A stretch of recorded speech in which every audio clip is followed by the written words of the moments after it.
shortstop. So for CSUN, it's been obviously a struggle initially, but I like what CSUN's done, turning the corner and flipping that page. You take advantage of the softer schedule, and CSUN has done just that. This is a team in CSUN that has a lot of potential this year. Returning Taylor Troost, returning Daphne Pofick, your two aces in the circle, and you look at what they have at the plate. You have Savannah Horvath, who obviously has been tremendous. Taylor Glover, oh boy, what are we going to say about her? How about everything? We'll talk about her when she comes to the plate. And then, of course, you have Katie Hooper. It's a great count for the CSUN Matadors. We'll see them in just a bit.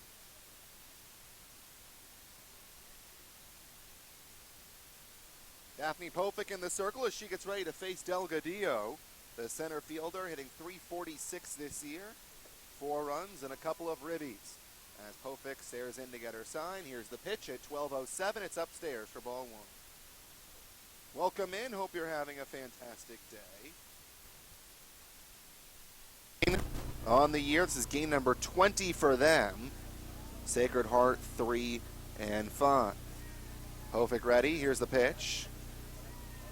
In there for a called strike. It's 1-1. Umpires this afternoon. Behind the plate, Scott Tomlinson. At first base, Dan Cowan and Joe Campanella over at third. 1 ball and 1 strike to Delgadillo as Pofick fires. It's a roller over to short underneath the legs of Horvath as she goes behind her, scoop it up. And that will be an error on Horvath to start this game. So Delgadillo reaches. Horvath this season has committed now her 5th error. Pretty steady presence at shortstop. The junior from Las Vegas, so she'll try and rebound on the next ball that comes to her with Andrea Sedor stepping in. She shows bunt, puts it back foul behind home plate, 0-1. Left to right across the outfield, Fleming, Glover, and Nate. Left to right across the infield, Alexander, Horvath, Derek Liebenstein, and Vasquez over at first. Havitz does the catching. There's a bunt over to first. Vasquez scoops it up, throws to second for 1. That's the only plate they're going to get, so a nice play as Vasquez fires over to Horvath for the first out of the game. Delgadillo will head back to the dugout as Sedor reaches on the fielder's choice. And that'll bring up Caitlin Christian, the designated hitter. Caitlin Christian, this season, appearing in her 9th game, hitting just .208, 5 hits and 24 at-bats. Swings the first pitch she sees and lines one over towards first base, caught by Vasquez for out number 2. Didn't get much on that. Easy catch for Vasquez at first. And with 2 away, the batter's Fallon Bavino. Bavino at first base, hitting .375 on the year, 9 of 24. 5 runs, 3 runs batted in. Takes the first pitch for a ball, 1-0. It was a rough go of it last year for Sacred Heart. 13 wins, 34 losses, and 2 ties. 4-12 in conference. The 1-0. Popped up over on the right side. Could be playable for Vasquez. She heads over to the Sacred Heart dugout and runs out of room. Drops right next to the dugout. 1-1. For CSUN last year, you look at what the Matadors did. 34 wins, 22 losses, 14-7. Ground ball is short. Horvath has a chance to redeem herself. An underhand feed over to Klebenstein, and that will end the inning. No runs, no hits, 1 error, and 1 left on. We'll see CSUN at the plate for the first time at home in the 2017 season as we step aside on GoMatadors.com and the CSUN Sports Network.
Back inside Matador Diamond as we see CSUN at the plate for the first time at home this year. Taylor Nate leads off. She'll be in right. Taylor Glover bats second. Glover already off to a great start. She's batting .391, and I'm going to guess that's going to rise even more as the season goes on, as Glover coming off a fantastic season, and we'll talk about her when she comes to the plate. Jessica Alexander will bat third at third. Aaliyah Ricks bats fourth at first. Madison Fleming bats fifth. Savannah Horvath sixth. Alyssa Vasquez bats seventh. Carly Habits eighth. And TK will be in that 9 spot. Taylor Nate leads off. Taylor Nate, a speedster. Also one of the taller players in the team at 5'10", as the senior looks at the first pitch outside the zone. Ball 1 from Jamie Carlson. 2 wins and 2 losses this season. For Carlson last year, you talk about some bad luck. A 2.78 ERA and a record of 5-15. And she takes low for ball 2. The issue for Sacred Heart last year was their offense, not the pitching. The offense really cost them as the pitching kept themselves in games. You look at Emily Orozco and Jamie Carlson, both had ERAs under 3. Pitch inside, and it's 3-0. But for the offense, not a single batter hit 300 or better.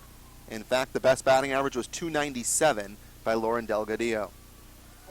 And there is ball 4 outside the zone, a 4-pitch walk to Taylor Nate. So now you get some speed on the bases, and Tariah Flowers, known for her aggressiveness, the 7th-year head coach for CSUN softball. Up and down this batting order, you'll see stolen bases and stolen bases attempted. Nate 3 for 6 on the season. Taylor Glover steps in as Nate stays put. First pitch in there for a strike, and for Glover, boy, last year she was incredible and well-deserved, named to the top 50 watch list for the USA Softball National Player of the Year this season. Runner goes, and Glover misses at it as the catcher can't hold on, but it'll be a stolen base for Taylor Nate. And a man in scoring position as the count is 0-2 on Glover. Glover last year, Big West first team, NFCA first team All-West region, and NFCA third team All-American. The 2-strike pitch, she starts heading towards the pitcher, trying to slap at it, instead stays and keeps that bat above her shoulder and watches it fly outside, 1-2. Glover, a 5'6" senior from Los Angeles. This one she puts into the field of play over towards third base. Only play is going to be first, and it's not in time. Diodario took just a second too long to fire over to first base. She underestimated the speed of Glover. It's an infield single for Taylor Glover, and it's first and second with nobody out for Jessica Alexander. And for Jessica Alexander, holy cow, what a season she has had thus far. 4 home runs, a .315 batting average. And Alexander's just a freshman, 5'3". She watches the first pitch by her for strike 1. At that Spring Hill Suites Invitational, she batted .500, 6 runs, 2 home runs, including a grand slam, and 9 RBIs to boot. 1 strike pitch she sends up in the air towards shallow left, is coming in to make the play is Wiegand for the out. And there's 1 gone for Aaliyah Ricks.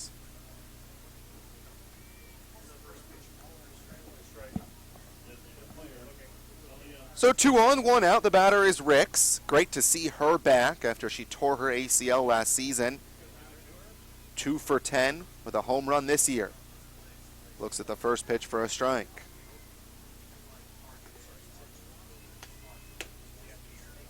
Nate at second, Glover over at first. Very possible we see a double steal at some point to test Spitz behind the plate. Popped up over the third base dugout and out of play, 0-2.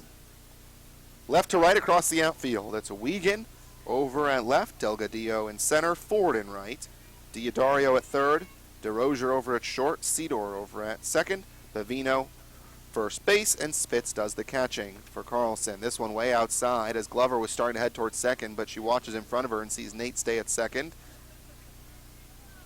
Ball outside, 1-2. A nice job by Spitz, keeping that one close to her, not allowing the runners to advance. Bottom of the first, no score. First and second, 1 out, the 1-2 pitch. Outside, 2-2. So Carlson just 5-15 last year. 131 innings pitched, 103 hits allowed. 1-2-2 is foul back. 63 walks, 154 punch-outs for Carlson as she led the staff in strikeouts. The home run ball was a problem for her as she did allow 12 home runs.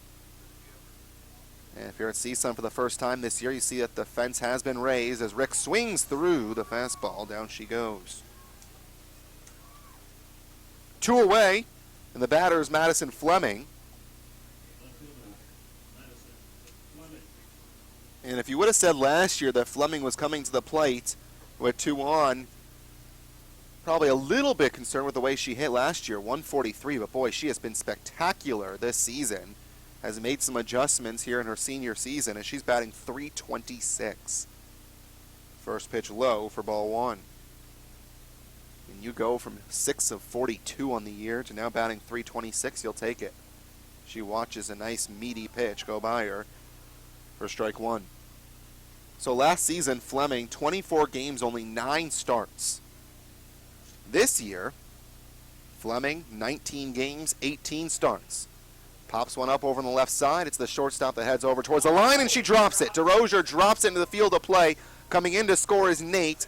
Glover at third, and Fleming gets all the way to second. That should have been an easy play for DeRozier to get her team out of the inning. Instead, it's a run for CSUN on the error by DeRozier. So a two-base error, pardon me, as Nate comes in and scores. Glover to third, Fleming all the way to second. Yikes. So 2 on, still with 2 outs, and Savannah Horvath will step to the plate. Horvath watches the first pitch outside, 1-0. Last year we saw Horvath either lead off or hit second, but she's all the way down to 6th as she has struggled, hitting .255 on the year. Right-handed batter. Pops one up in the infield. Didn't get much of that one. Second baseman Cedor calling everyone off. She makes the catch, and the inning comes to an end. 1 run, it's unearned, comes home in the inning as there is 1 hit, 1 error, and 2 left on. We're through 1 here at Matador Diamond at CSUN 1. Sacred Heart, nothing on the CSUN Sports Network.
CSUN 1, Sacred Heart nothing as we head to the top of the second here at Matador Diamond.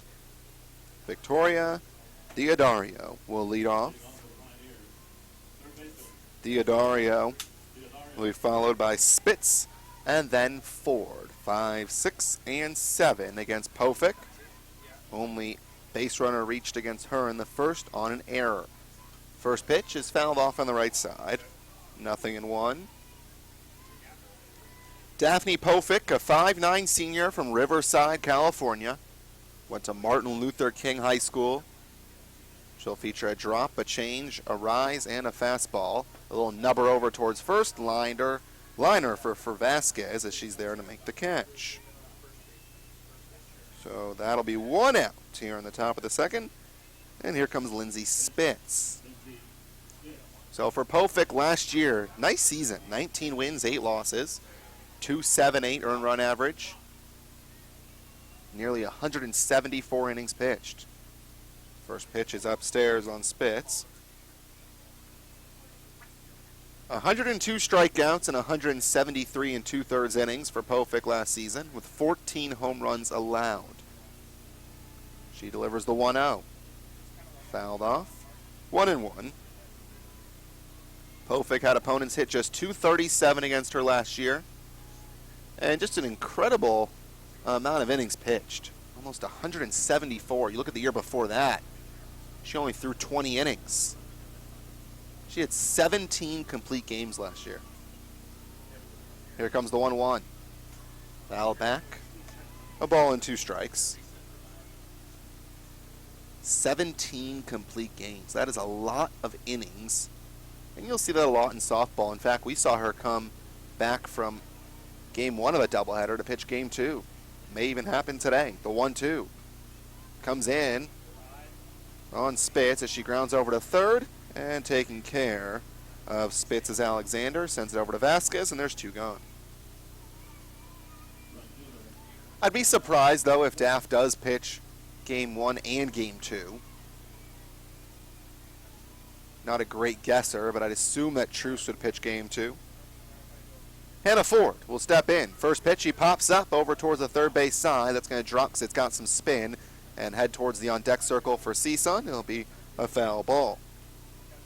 Alexander, Pofick, Habits all trying to go after it before it dropped.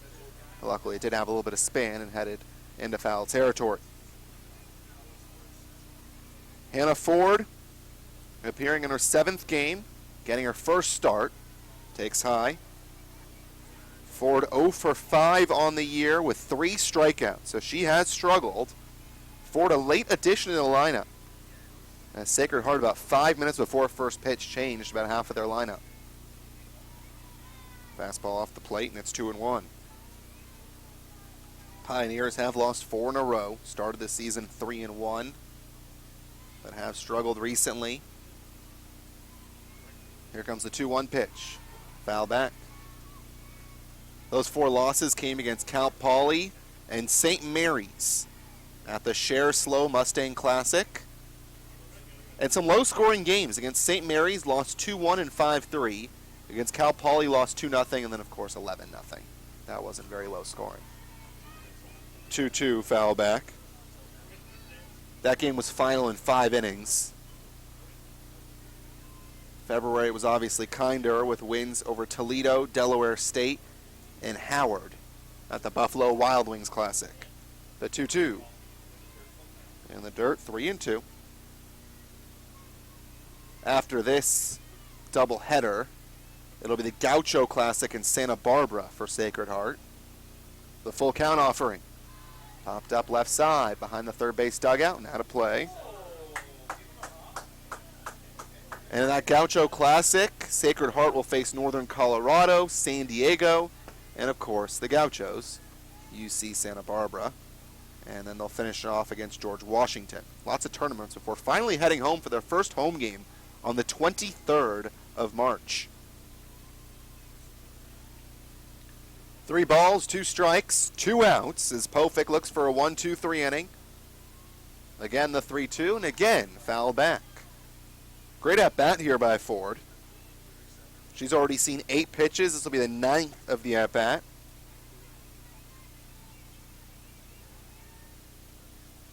McKenna Wiegand waits on deck. Again, the 3-2 pitch. It comes up on her, and she fouls it back again. Here can clank right off the press box. So for CSUN, I mentioned last year 34-22, 14-7. But I think this team is actually even stronger than the one last year. 11 seniors returned to the squad. 8 started together as freshmen in 2014. Cohesive unit. Another foul ball on the left side. Came in on Ford, but she was able to fight it off. You do lose 2 huge pieces for CSUN. Ariana Wasmer was stellar at first base. Malin Mitchell over at third.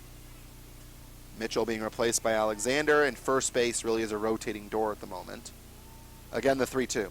And this time, it's a strikeout as swinging and missing is Ford. A 1-2-3 inning as Pofick picks up her first strikeout at home this season. No runs, no hits, no errors, and nobody left on. We're through 1.5. CSUN 1, Sacred Heart nothing on the CSUN Sports Network.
Alyssa Vasquez leads off for CSUN as she sees ball one go past her.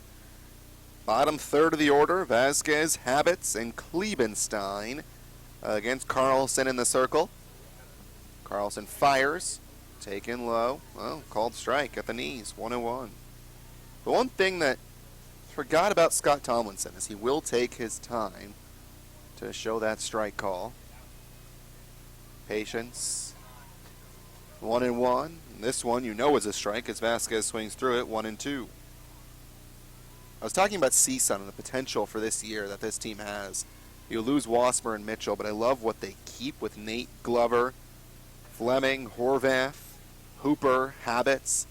A lot of consistent parts of this lineup. 1-2, misses, 2-2. Love the style of play, speed and aggressiveness. 2-2. Lifted in the air, but behind us and out of play. Still 2-2.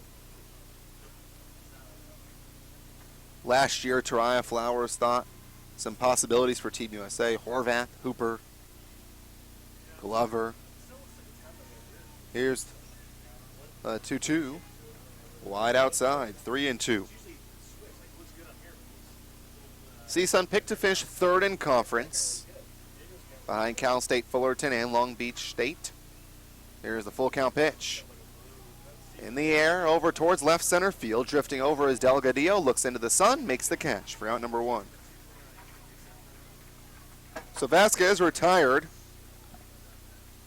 by Delgadillo, and there's one gone for Habits.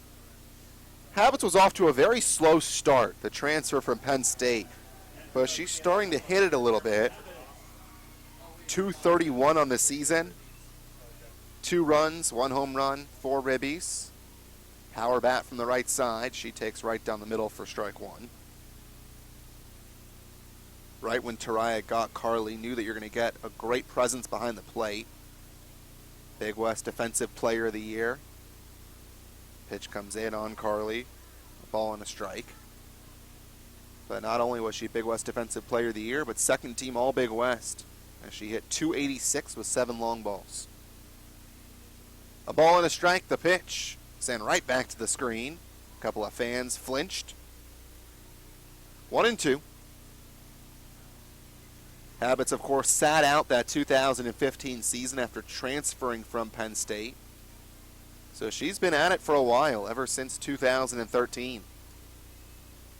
The 1-2, and boy, she put a charge into that one, but turned on it, and it's way foul. Over towards the batting cages, down the third base line. Still 1-2. Curious to see how this high wall does impact CSUN. We saw a lot that just barely got out last year. Habits a slow roller over towards short, gobbled up by DeRozier, fires to first, and Habits is taken care of for the second out. So a 2 gone, the batter's Klebenstein. TK hitting 262.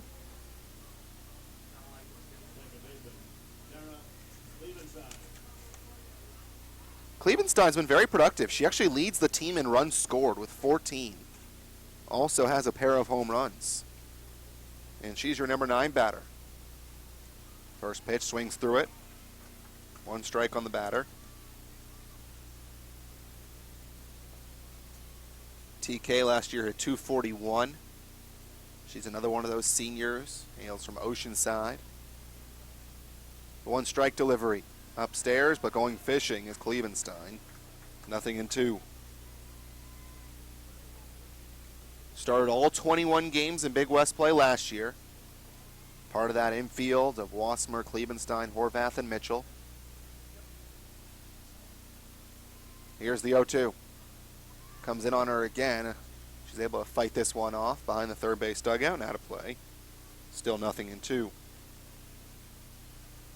1-0 CSUN. CSUN got an unearned run in the bottom of the first thanks to an error by DeRozier, dropping a pop-up by Fleming.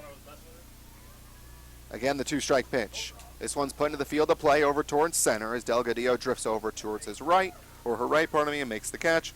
Inning over. 1-2-3 frame for Carlson.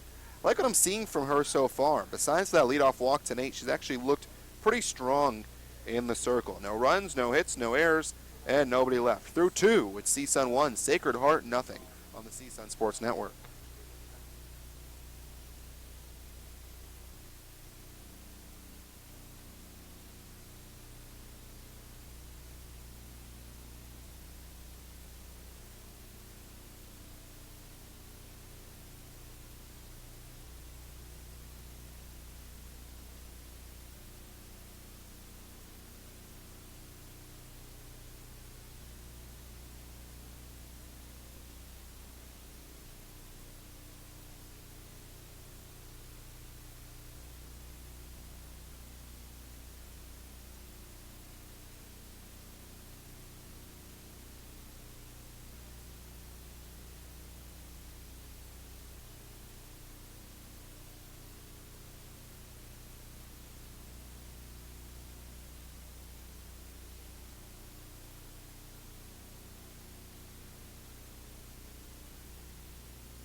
Daphne Pofick back in the circle for her 3rd inning of work thus far.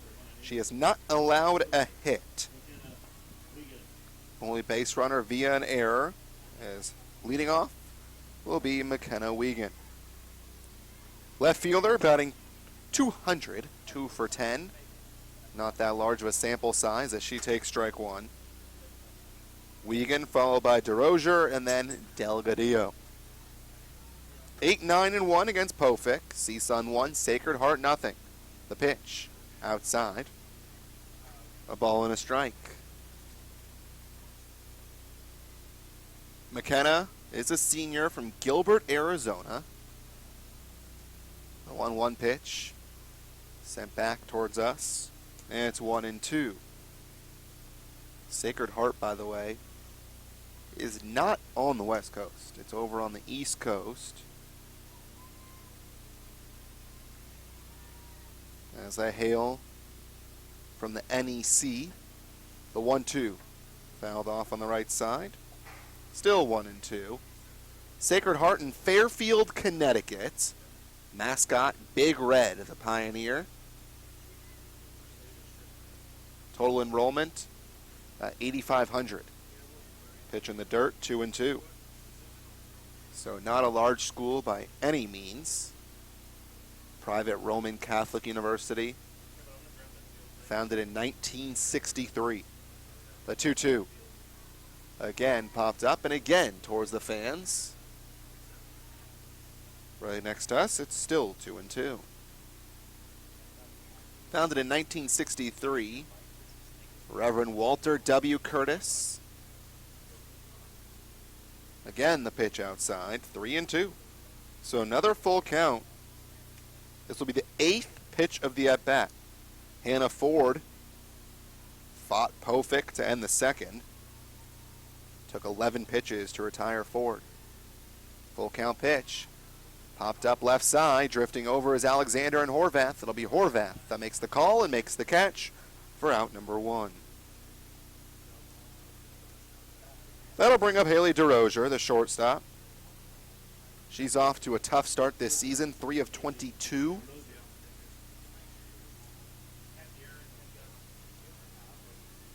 Three runs, no RBIs, a right-handed batter. First pitch to her. In there for a called strike. Sacred Heart does return their top 2 RBI leaders in Delgadillo and Diodario. DeRozier obviously had that big error in the first. High pitch, swung on and missed, 0-2.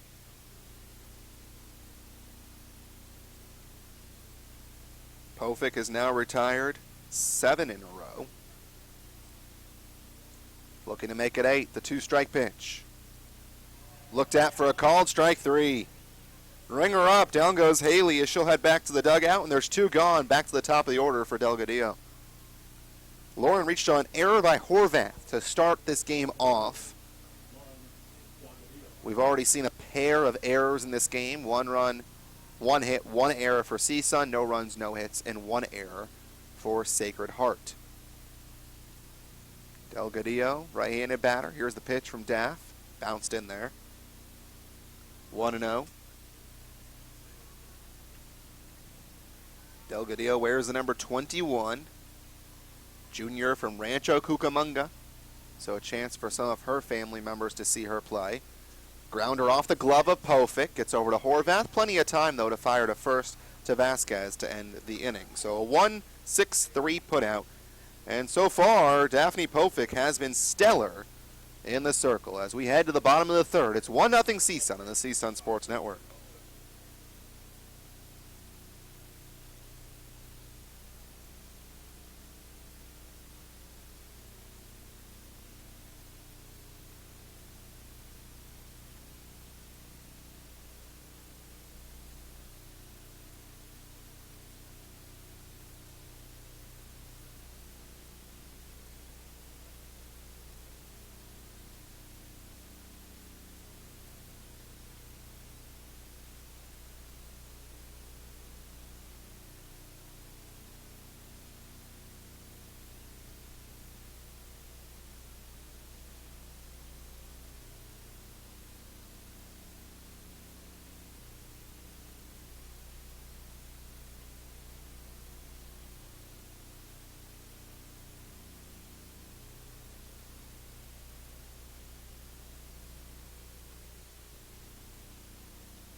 Taylor Nate leads off for CSUN as we head to the bottom of the third. Matadors 1, Pioneers nothing.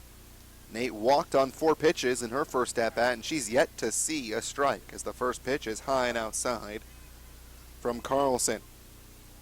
Nate reached on a walk, stole second, and scored on the air by DeRozier. There's a called strike, 1-1. Taylor Nate, not your typical California girl, as she's from Idaho. And this one she gets just a piece of down the third base line. Going to have to hurry is Diodario. And Bavino is unable to hold on to it as Taylor Nate will reach on the infield single. The ball was thrown right at the base as Taylor Nate was hustling down the line, so a tough play for Bavino to make as she was right in the way of Nate running down the line. But Taylor's able to get to first successfully, and infield single to start the third. You always knew Taylor Nate had the potential. She's got the height, she's got the speed, she's got the power. And it's a wild pitch as it gets past, spits to the backstop. Taylor Nate thought about running, held off, and then took off for second once she saw the pitch was way outside and downstairs. So a wild pitch gets Nate into scoring position. 1-0 on Taylor Glover. She reached on infield single. Ground ball left side. Oh, and this one almost comes in and hits her. It does hit her on the inside part of her elbow. Nate was running on the pitch. She heads back to second, and Glover heads over to first. So the top 2 batters have caused some problems for Carlson in this game. 2 singles, a walk, and a hit by pitch from Nate and Glover combined. And we'll see what Alexander, Ricks, and Fleming can do this time around. CSUN has a chance to make it a big inning with the first 2 on and nobody out. Alexander takes right down the middle for a strike.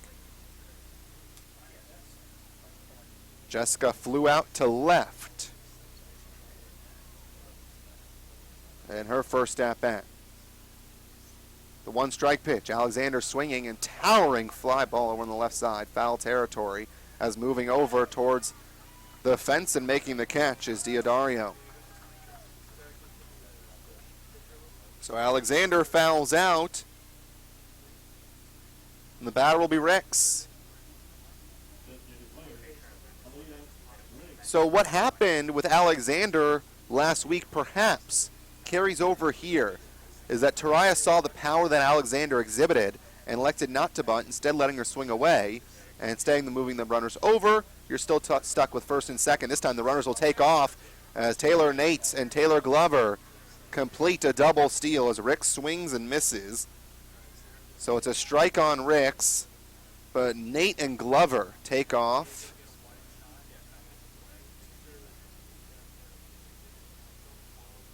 So Nate already has a pair of stolen bases in this game. Glover with her 9th of the year, Nate with her 5th. Ricks fouls the pitch off. It's 0-2. You blink here in softball, you're going to miss something as they go quick. 2 strikes, 1 out, 2 on. Nobody home yet with CSUN leading 1-0. Right-hander Carlson ready, the 2-strike pitch. Ricks, did she go? Yes, she did. As she tried to hold up, the pitch was outside. She was trying to slap at it, but her wrist broke, and she strikes out for the 2nd time today. That's a 2nd strikeout for Carlson. And again, CSUN gets the first 2 on. And nobody home yet. It'll be up to Madison Fleming. First pitch, she fouls off on the right side. Fleming was able to put the one in play in the first as she popped one up over towards short. And DeRozier dropped it.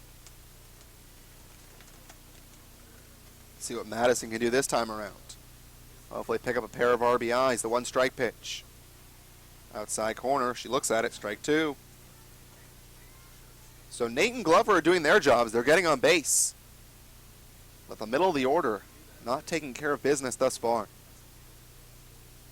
0-2 the count with 2 away. Carlson comes home. Pitch is low. 1-2.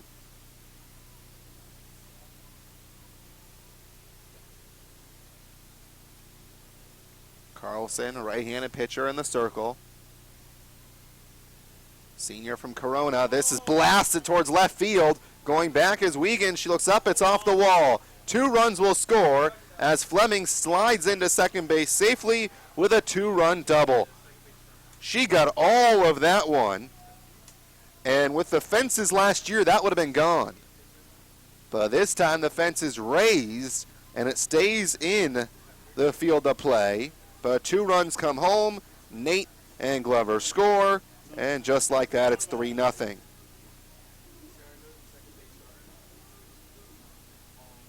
So how about that for Madison Fleming? She's now got 8 RBIs on the season. The batter will be Horvath. Savannah takes for ball 1. 3-0. 3 runs on 3 hits for the Matadors. And this is the type of team that you need to take care of business against. You've won 8 of your last 9. Savannah takes for a strike. It's 1 ball and 1 strike.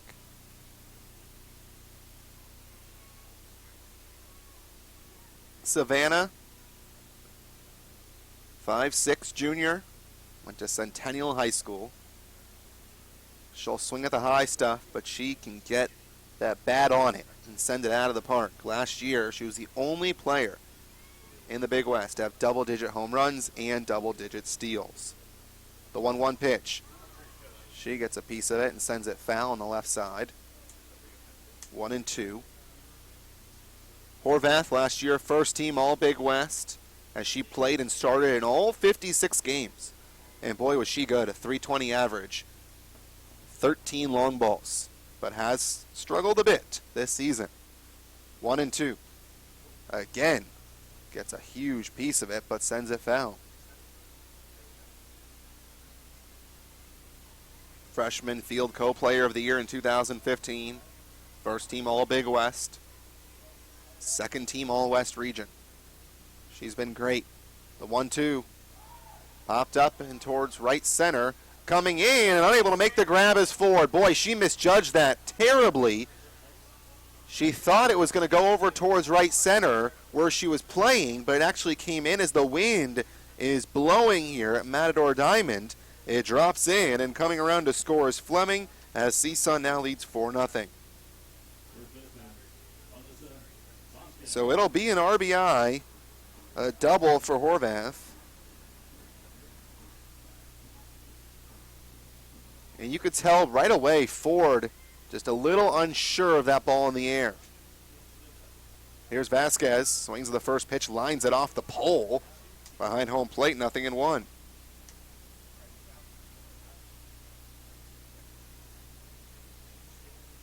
You thought for a second that could be the third out of the inning. But it dropped right in front of Ford. Did not get her glove on it, which is why it is a hit. 1 strike on Vasquez. She pops one up into right field. Again, we'll see if Ford can make the play. She cannot as it drops in on the line. Coming in to score is Horvath. It'll be an RBI base hit for Vasquez. Her first RBI of the year,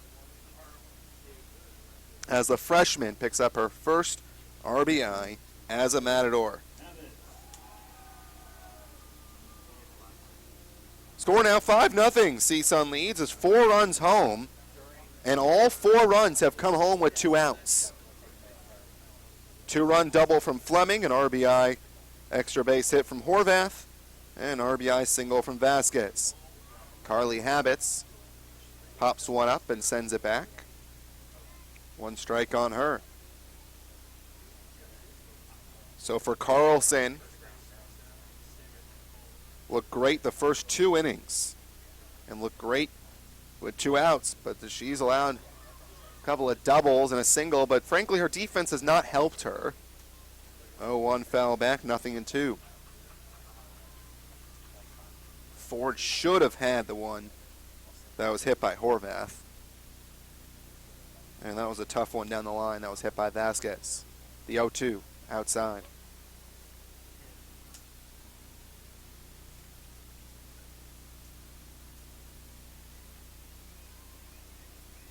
Carlson last year led the Northeast Conference, striking out 48 batters looking. So she's got good stuff. The 1-2. Swing and a miss. Down goes Habits. And for CSUN, it's the 3rd time they've struck out against Carlson. But in the inning, CSUN does get 4 runs as they're all earned. And they do so on 4 hits with no errors and 1 left on. We're through 3. It's CSUN 5, Sacred Heart nothing on the CSUN Sports Network.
Back inside Matador Diamond as CSUN brings out the boomsticks in the bottom of the 3rd, scoring 4 runs.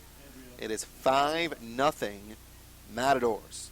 Daphne Pofick working on a no-hitter as she'll face Cedar, Christian, and Bavino. 2, 3, and 4 in the order.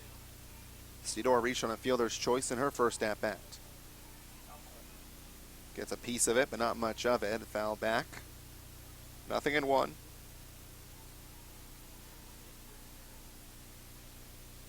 Cedar, graduate student from British Columbia in North Vancouver. Takes high and outside, 1-1. Last year appeared in 33 games. She started 13 of them as she finished the season with a .211 batting average, 8 of 35. The 1-1. Cedar fouls it back. 1-2.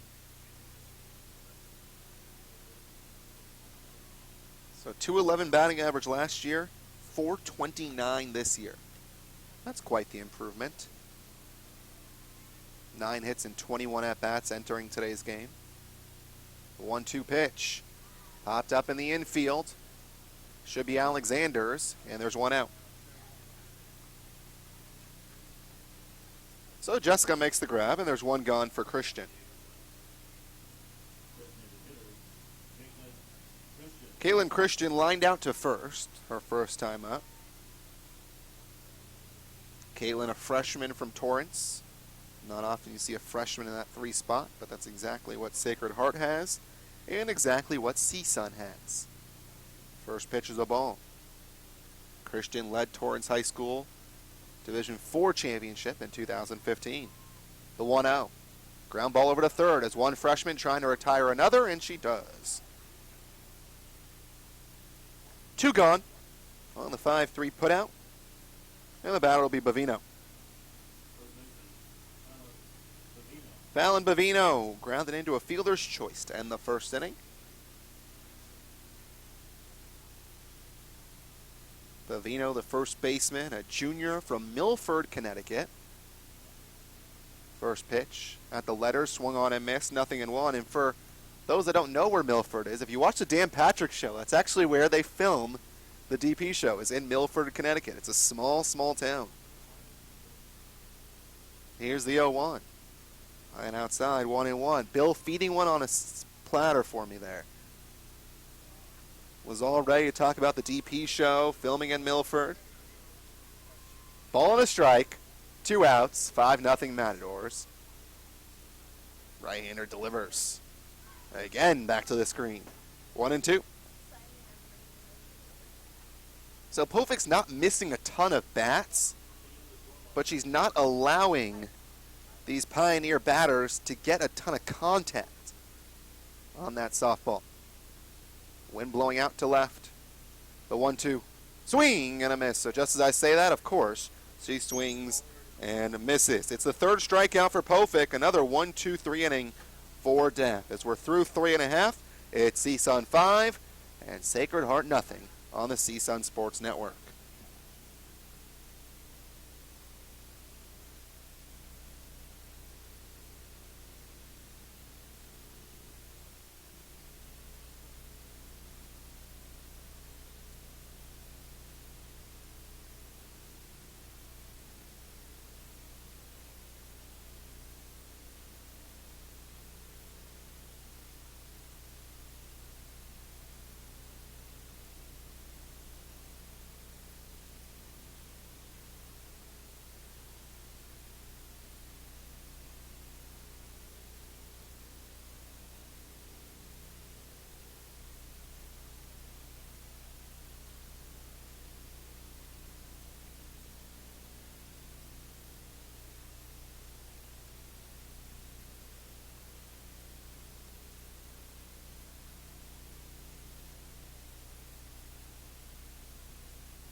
One defensive change for Sacred Heart as we begin the bottom of the 4th inning.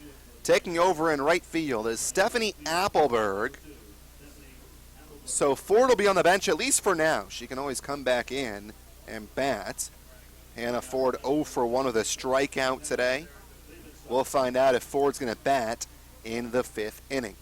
Klebenstein will lead off. 0 for 1 with a flyout. She's the only one that didn't appear at the plate in that 4-run third.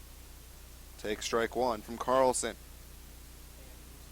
5 runs, 5 hits, 1 error for CSUN.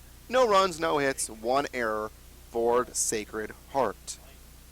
Right-handed batter Klebenstein has one rolled over to her foot. That's one way to be hit by a pitch. Doesn't hurt very much when it rolls all the way to your foot, as Carlson didn't get that one out exactly how she wanted to. Second hit by pitch for Carlson. And that'll bring up Nate. This season, Carlson had hit just 1 batter, and she's hit 2 thus far. The pitch, runner bluffs. Nate takes for a strike. 0-1. You look at this season, Carlson 2-2 with a 2.22 ERA, deuces across the board. She'd allowed just 17 hits in 24 1/3, while striking out 19. The 1-strike pitch to Nate, upstairs. Opponents only hitting 193 against Carlson. But CSUN taking advantage. CSUN, one of the better offensive teams that Sacred Heart and Carlson will face all year. The 1-1. And there for a strike as Nate looks at it. 1-2. Taylor's reached in her first 2 times up. A walk in the first. Infield single in the third. She's already got a pair of stolen bases and a pair of runs scored. 1-2 on Nate. The pitch. Swing and a miss.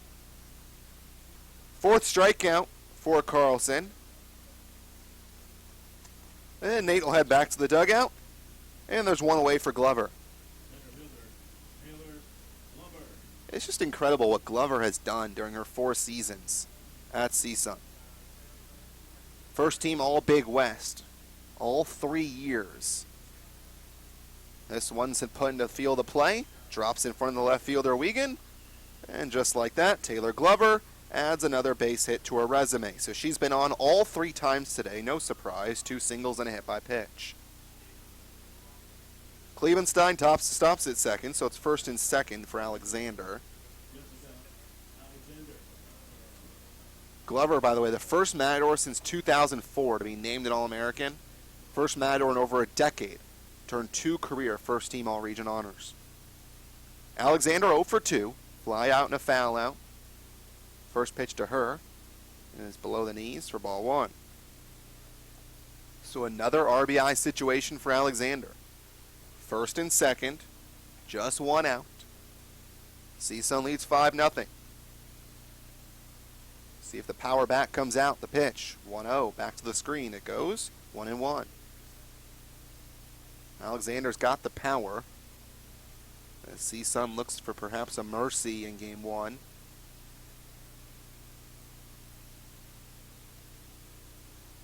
Right-handed batter. 4 home runs this year. Batting .315 entering the contest. The 1-1. Sends one in towards left center field, is looking up and looking as it goes over the wall is Delgadillo. And just like that, it's a 3-run home run for the Matadors, and it's 8-0. Boy, Jessica Alexander's here to stay, folks. This is not a joke. She has 5 home runs already this season, and CSUN has taken care of Carlson with 8 runs scored and just 3 1/3, and I think that could be it for the right-handed pitcher. Someone is loosening in the bullpen for the Pioneers. No movement yet from the Sacred Heart dugout. Here comes Spitz to talk to Carlson after the meeting in the mound with the entire infield. So Jessica Alexander with a 3-run bomb now has 18 RBIs on the season.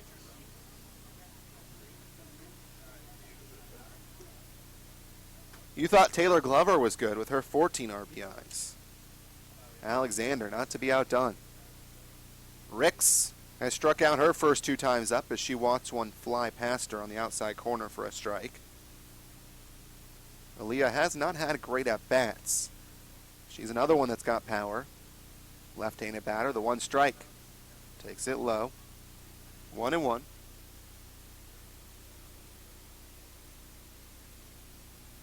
Aaliyah, power slap hitter, 5'6" senior from Atwater. A ball and a strike to her. The pitch. Popped up in the infield. This should do it, although the shortstop DeRozier running in. She makes the catch. There's 2 outs. So 0 for 3 today for Ricks. And that'll bring up Fleming. Fleming reached on error in the first. A 2-run double off the wall in the third. So Fleming also no joke here. She's got 8 RBIs. Takes the first pitch fastball for strike 1. Madison from Moore Park. Went to Moore Park High School. Here's the 1-strike pitch. Turns on it, sends one deep to left field. If it's fair, it's gone, and it is foul. 0-2. Boy, CSUN's not getting cheated here against Carlson. Fleming crushed that one. And where was this in the last couple of years for Madison? She hit 153 in 2015, 143 in 2016. You talk about most improved. The 2-strike pitch. It's low. 2014 appeared in 51 games, making 48 starts. A ball and 2 strikes. The pitch. Foul back. In high school, Fleming was all-county 3 times.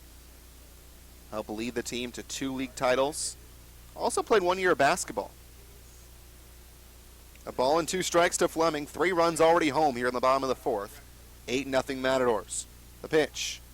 Ground ball left side. It goes off the glove of Diodario as she was racing towards second base. She's able to pick it up cleanly, fire to first, and the inning is over. But not before CSUN gets 3 runs on 2 hits, no errors, and no one left on. After 4, it's CSUN 8, Sacred Heart nothing on the CSUN Sports Network.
Daphne Pofick goes for a no-hitter as we begin the top of the 5th inning. Ground ball to short. Horvath has it. Crow hop, throw to first. 1 pitch and 1 out as Diodario is taken care of. Lindsay Spitz will be the batter, so 2 outs away from a no-hitter as CSUN leads 8-0. And a mercy rule is 8 runs after 15 outs recorded for the team that is trailing. And Matadors got that 3-run home run from Jessica Alexander. And Spitz 0 for 1 with the ground out to third. Ground ball to Horvath. She's got it. Sends to first, and there's 2 gone. So 51 pitches through 4 2/3 for Daff. This will probably be the easiest no-hitter she's thrown if she's able to complete it, as she's 1 out away. Again, do not believe in no-hitters. Jinxes, by the way. This will be the 67th no-hitter if she's able to complete it. Appleberg the batter, so she did come in to stay as Ford was replaced. Anna ends the day 0 for 1. First pitch inside is looked at. Taylor Truce threw a no-hitter last year on March 18th. against Idaho State. 6-inning no-hitter. This will be a 5-inning no-no. Now the 1-0. Pitch comes in on her. 2-0. It'll be the third since 2008.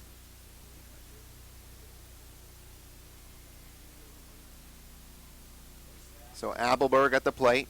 Right-handed batter. Squares around. Pulls back. The 2-0. She tries to bunt at it. Misses. 2-1. CSUN looking for win number 11 of the season. This will be a nice little confidence booster to begin the home schedule with an 8-0 shutout. The 2-1. Swing and a miss. Appleberg went upstairs and she came right back down. 2-2. Appleberg appearing in her 5th game. She's 0 for 1 this season with a run scored. Fouls it off towards the on-deck circle for Sacred Heart. Still 2-2. And for Pofick, the way she's pitching in this game, if she's able to finish this one out here, very well could see her in game 2, just because her pitch count's so low. Deuces wild, 2 balls, 2 strikes, 2 outs. Here's the pitch.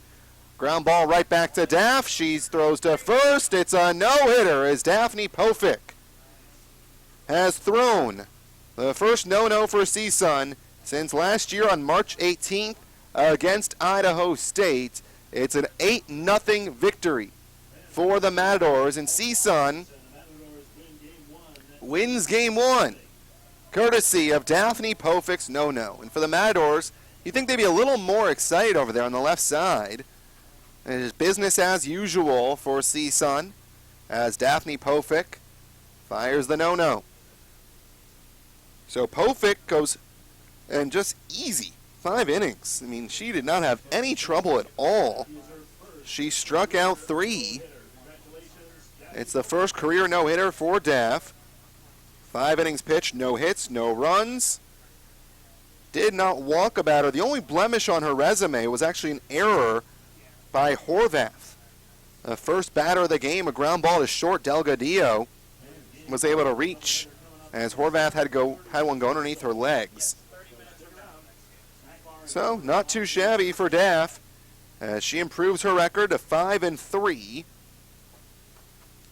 The loss goes to Carlson as she falls to 2-3. Time of the game, 1 hour flat. So that's one way to start a doubleheader with a 1 hour game as CSUN wins 8-0, 8 runs, 6 hits, 1 error for the Matadors, no runs, no hits, and 1 error for Sacred Heart. Home runs, Alexander, her 5th of the season, as that helped us get to that mercy rule as she hit a 3-run home run in the bottom of the 4th inning. So we're going to step aside here, and 30 minutes later at 1:35 or so, we'll come back on the air for game 2 of the doubleheader. But CSUN takes game 1 over Sacred Heart 8-0.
Back inside Matador Field, game 2 between CSUN and Sacred Heart. CSUN behind a Daphne Pofick no-hitter, won 8-0 in game 1 in just 1 hour. And here we are for game number 2 as Daphne Pofick will watch Taylor Troost in the circle. One of the coaches coming to the home plate umpire before we get going, and please do not change the lineup card on us. That would be quite the disaster. Oh, here we go. There's a change. So right before we even get first pitch, a change is going to occur. We'll find out what it is in just a second, but it will be Troost in the circle. So Hannah Ford will be the catcher in this one.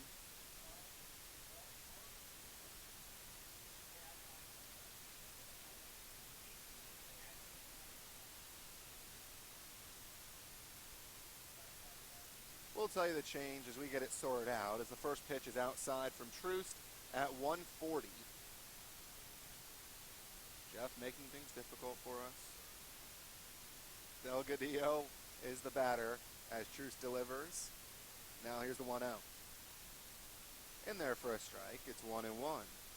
Lauren Delgadillo leads off. Andrea Cedor will bat second at second. Caitlin Christian will bat third, she's the DH. Fallon Bovino at first base. Kristen McCann is the pitcher. Victoria Diodario is the third baseman.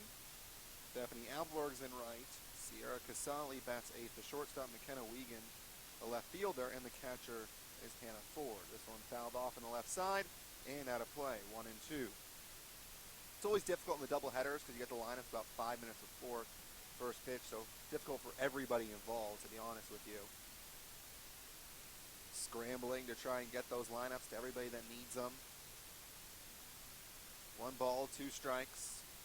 Right-hander Troost delivers. Popped up foul again over towards the cameraman on the third base side. Still 1-2. If you're watching on CSUN Sports Network, we got to thank everyone behind the scenes. It's not an easy production, and they do a great job putting it on. Director, cameraman. 1 ball, 2 strikes to Delgadillo as Troost delivers way high outside, 2-2. Troost this season has really built on that freshman year. We expected big things from her. 4-2 with a 2.14 ERA, 9 appearances, 5 starts, and she's completed 4 of the 5 games she has started. The 2-2 popped up back behind home plate. Shedding the mask is Rascone and watches it bounce off of the press box and towards the fans. Still 2-2. Key to the defense after the first batter. As Delgadillo in game number 1 was 0 for 2. A lot of 0 fors when you see a no-hitter pitched. 2-2 the count. As Troost winds and fires. Swing and a miss. She struck her out. Pitch outside the zone, but Delgadillo went after it. 1 batter, 1 out. And here's Cedor. Cedor in game 1 was 0 for 2. 5-inning game. Daphne Pofick, 5 innings, no hits, no walks. She struck out 3. Jamie Carlson tossed 4 innings in the circle, 7 hits, 1 walk, 8 runs, 7 earned, and 4 strikeouts. That will crush your ERA, and it'll take you a while to get that to lower to where you want it to be. Time is called. And it'll be ball 1 as Troost taking a bit too long to deliver that first pitch. The rule is 10 seconds. And Troost taking a while, the 1-0. Upstairs, so it's 2-0. Dave Cowan behind the plate. Joe Campanella over at first. And Scott Tomlinson sheds the gear from game 1 and will be at third. The 2-0. Off the plate outside, 3-0.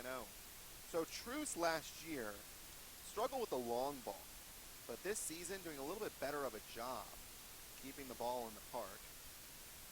3 home runs allowed. There's a pitch of the letters for a called strike. She has 2 saves, by the way, so 4 complete games and 2 saves. Not too shabby for 9 appearances. 33 hits and 39 in the third with 10 walks. She has struck out 20. There's a pitch on the inside corner, a late call for a strike, 3-2. You can say they're co-aces right now, Troost and Pofik. We'll see, of course, what Tarai decides to do once conference play begins. The full count pitch. Popped up in the foul territory. Should be an easy play for Alexander, and it is. 2 outs. Setting up the defense behind Troost. In game 2, it's Fleming in left, Glover in center, Nate in right, Alexander, Horvath, TK, and Vasquez left to right across the infield, and Rascon will get the start behind the plate as Habits gets a chance to rest those legs after that 5-inning no-hitter, and Troost in the circle is her battery mate. First pitch to Christian is upstairs. Caitlin the DH in game 2. She was 0 for 2 in game number 1. Right-handed pitcher Troost, just a sophomore. Bright future ahead of her. The 1-0. Foul back, 1-1. Now here's the interesting thing about Troost. She was dominant last year in non-conference play, but then when it came to facing the teams in the top 75, she struggled a bit. So we'll see how she's able to make adjustments in her sophomore year. The 1-1. Sent in the air, foul on the left side, 1-2. When you look at what Troost did last year in her freshman season, 8-8 with a 3.05 ERA, 119 in the third innings. Now compare that to Def. Def just under 174 innings. 1-2. Pitch outside, 2-2. So obviously they both threw a ton of innings. Very different pitchers. Pofik more of a power right-hander. Troost is a spinner. Goes rise, curve, change, and fastball. She does rely on location. And the count 2 balls, 2 strikes with 2 outs. The pitch from Taylor is upstairs, 3-2. She was Big West Pitcher of the Week, February 27th. 2 hits allowed in 12 innings in Stockton. So she's obviously continued her dominance. She had a streak of 29 innings pitched, scoreless softball, snapped versus Boise. The 3-2, just getting a piece of it as Christian off of herself. Stays 3-2. Of course, Herbie providing those good stats for us throughout the season. 3 balls, 2 strikes, 2 outs. We're in the top of the first. Sacred Heart 3-6 on the season now. CSUN 11-9. Sacred Heart has lost 5 in a row, and CSUN's won 9 of 10. This Matadors team really starting to click, and they're going to need to click this weekend, facing off against the Arizona Wildcats on Friday. A 3-2 pitch again from Troost. Fouled off on the left side. So that schedule for this weekend, the CSUN LMU tournament, North Dakota and Arizona on Friday. And boy, wake up early on Friday with us. North Dakota at 8 a.m.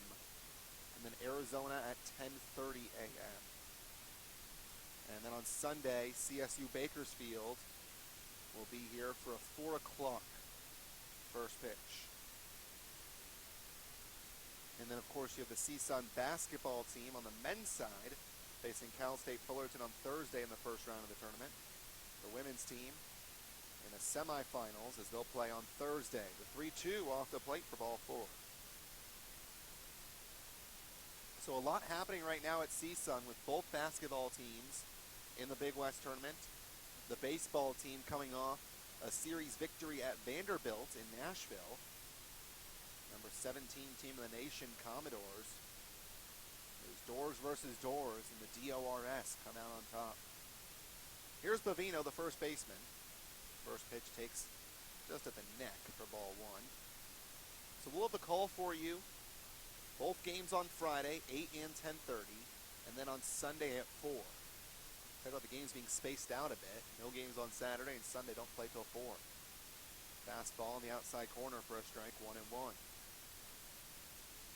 And then the Matador Classic is the week after. Weber State, Northern Colorado, Quinnipiac, I think that's correct, and Murray State a doubleheader.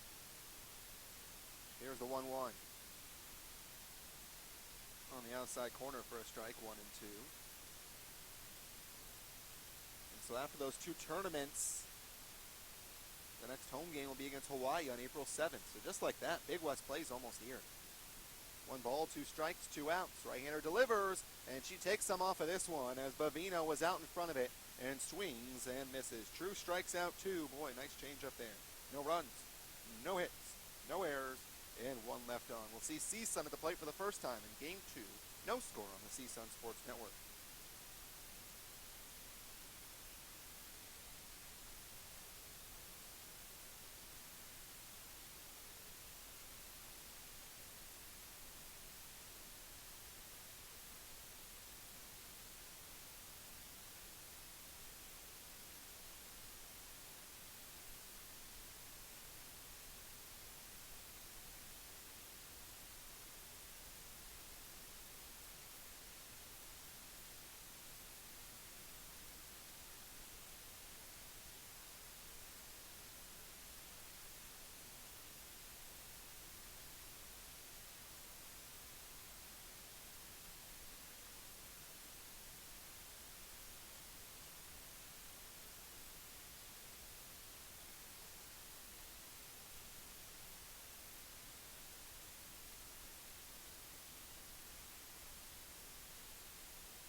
Taylor Nate leads off for CSUN against the right-hander McCann, who delivers the first pitch for a strike.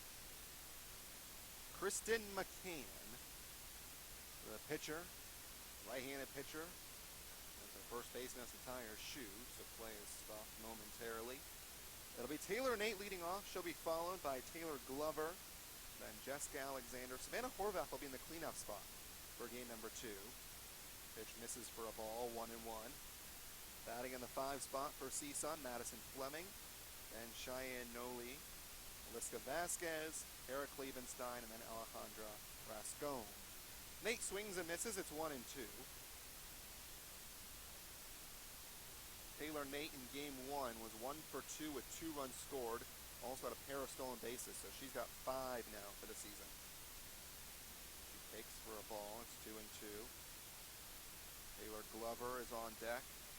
Glover had herself a nice game 1. 2 for 2 with 2 runs scored in her 9th stolen base of the year. The right-hander McCann gets ready. The 2-2 pitch. Nate fouls it off herself. Still 2-2. Gotta like what you're seeing from Jessica Alexander this season. I know Tariah Flowers had high expectations for her coming into the year. So I'm not sure she quite imagined that Alexander would provide this much this early on. Team lead, 5 home runs. Again, the pitch, and it's outside. 3-2. CSUN as a team this year might have the best offense in the conference. Top to bottom, it's incredible. Ground ball to short. Grabbed by Casali, throws across the diamond, and there's 1 away. So 1 away, and that'll bring up Taylor Glover. The one thing that CSUN does well, and they have done well for years under Tariah Flowers, putting the ball in play. And in softball, it's so important because the diamond is so small, you never know what's going to happen. So as long as you put the ball on the ground somewhere, even in the air, you never know if it'll work out to benefit you. Here is Glover. First pitch she takes for a strike. I mean, CSUN saw that in the first inning of game 1 when Fleming popped out over towards third. It should have been an inning ender. Instead, shortstop dropped it. Here's the pitch. Glover swings and fouls it off on the right side. 0-2.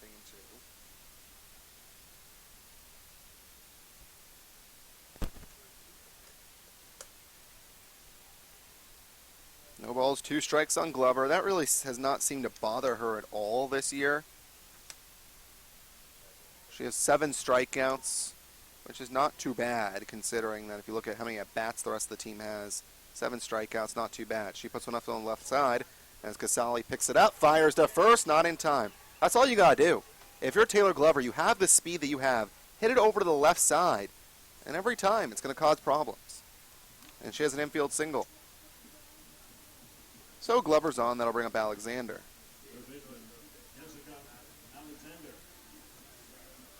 Alexander 1 for 3 with a 3-run bomb in game number 1.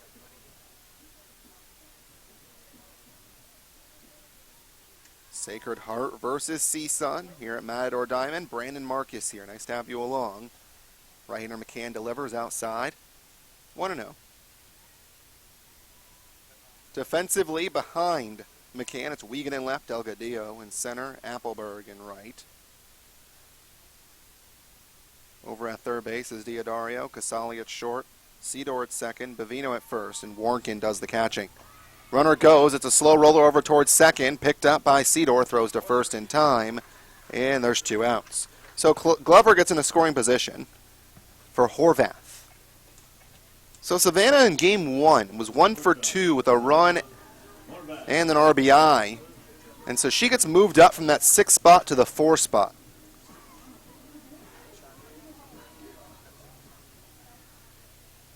At 4th, you can get a lot of RBI chances, especially if you're batting behind Nate, Glover, and Alexander. First pitch from McCann is taken. Ball 1. Taylor Nate over at second base.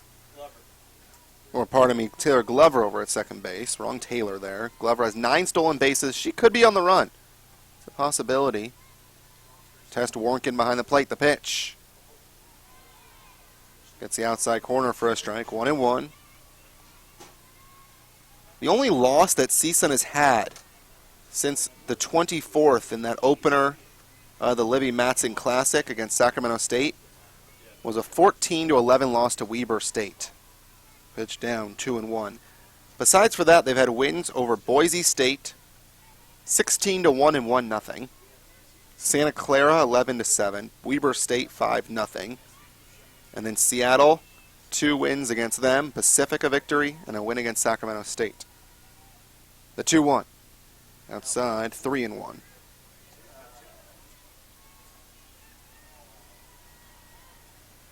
CSUN will welcome in Arizona and North Dakota.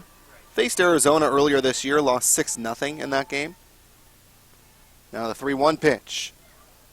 It's over towards the pitcher, but it was fouled off of Horvath herself before it got there. 3-2.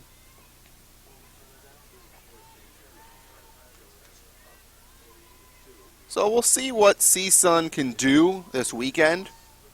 A couple of teams that should, you would think, have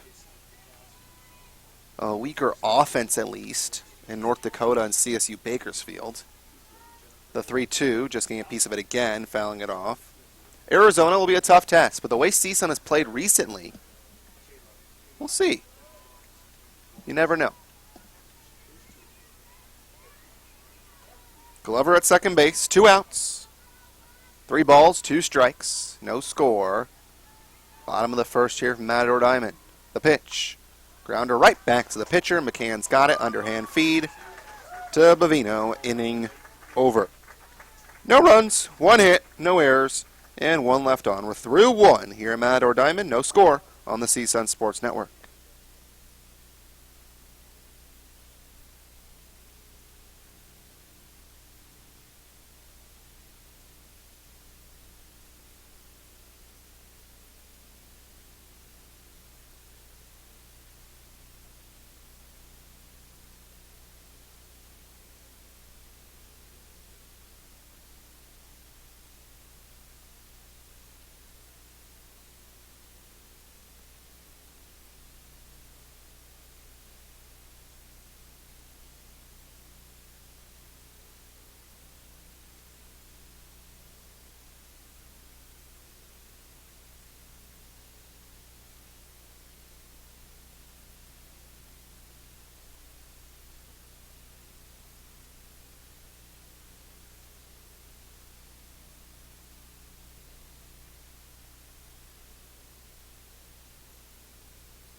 Kristen McCann, the pitcher, will lead off against Truce to start the second. No score.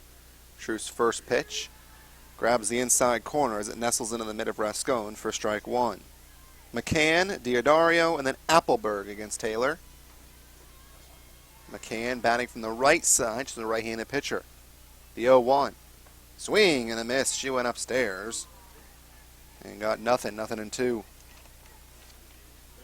McCann this season 1 for 10 at the plate. Appearing in her 7th game, 4 starts, has 1 RBI. 2 strikes on her as Truce goes for the strikeout. Just outside. That was at the letters, but it's ball 1. Truce struck out 2 in that first inning. Both Bavino and Delgadillo go down swinging. Right-hander ready, and now the 1-2. Swing and a miss. So McCann goes down swinging. And for Kristen, that's the 5th time she has struck out in 11 at-bats. And the batter will be Diodario. Diodario in game 1, 0 for 2. Right-handed batter.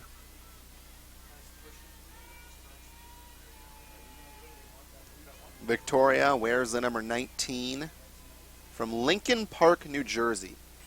Sends the first pitch back to the screen, 0-1. Last year appeared in and started at third base, all 49 games. Hit .238 with 14 RBIs and 11 runs scored. If you weren't with us in the first game, I said the issue with Sacred Heart last year wasn't their pitching, it was the offense. The 1-strike pitch, swing and a miss. The offense last year, not a single batter above 300. That's going to be a problem. You face a team like CSUN that has some good pitching and an even better offense than you do, you're going to be in trouble. The 0-2. Got her looking, called strike 3 as Diodario turned away from it. But it grabs the inside corner. That's 3 straight strikeouts for Truce. And that's her 4th of the afternoon. The batter is Appleberg. I mean, you have 2 pitchers with ERAs below 3. You think you're in pretty good shape. But even ERA below 3 and your record's 5-15, it's the offense's fault. Here's Appleberg. She takes ball 1. I mean, look at what Truce did last year. I mentioned she was great. She was 8-8 on the season. She had an ERA above 3. She had more wins than someone with an ERA under 3. The 1-0.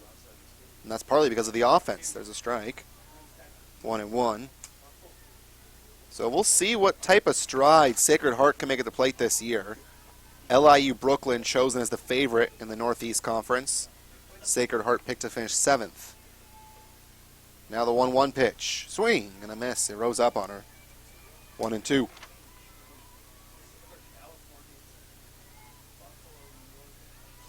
...2016, 13 wins, 34 losses, 2 ties, 4-12 in conference. Now the 1-2 pitch. Went upstairs with it and fouled it off. Did Appleberg. Truce needed 24 pitches to get through that first inning. Compare that to Pofic. And Daff was at 49 pitches through 4.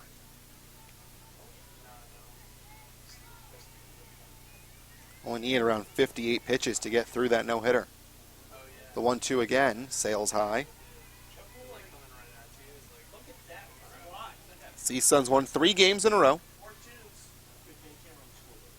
2 balls, 2 strikes, 2 outs. Here in the second inning, the right-hander delivers. Grounder, left side, foul. Right beyond the bag. Alexander was tight to the line, making sure that nothing got past her.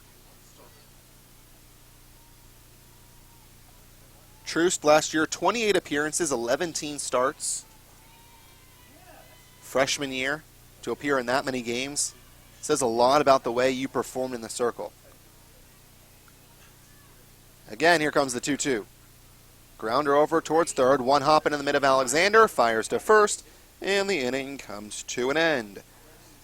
So, CSUN is not allowed a hit on the day as Daphne Pofic with 5 no-hit innings, Taylor Truce with 2 thus far. As we go to the bottom of the second, no score on the CSUN Sports Network.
We go to the bottom of the second inning, and Madison Fleming leads off for the Matadors.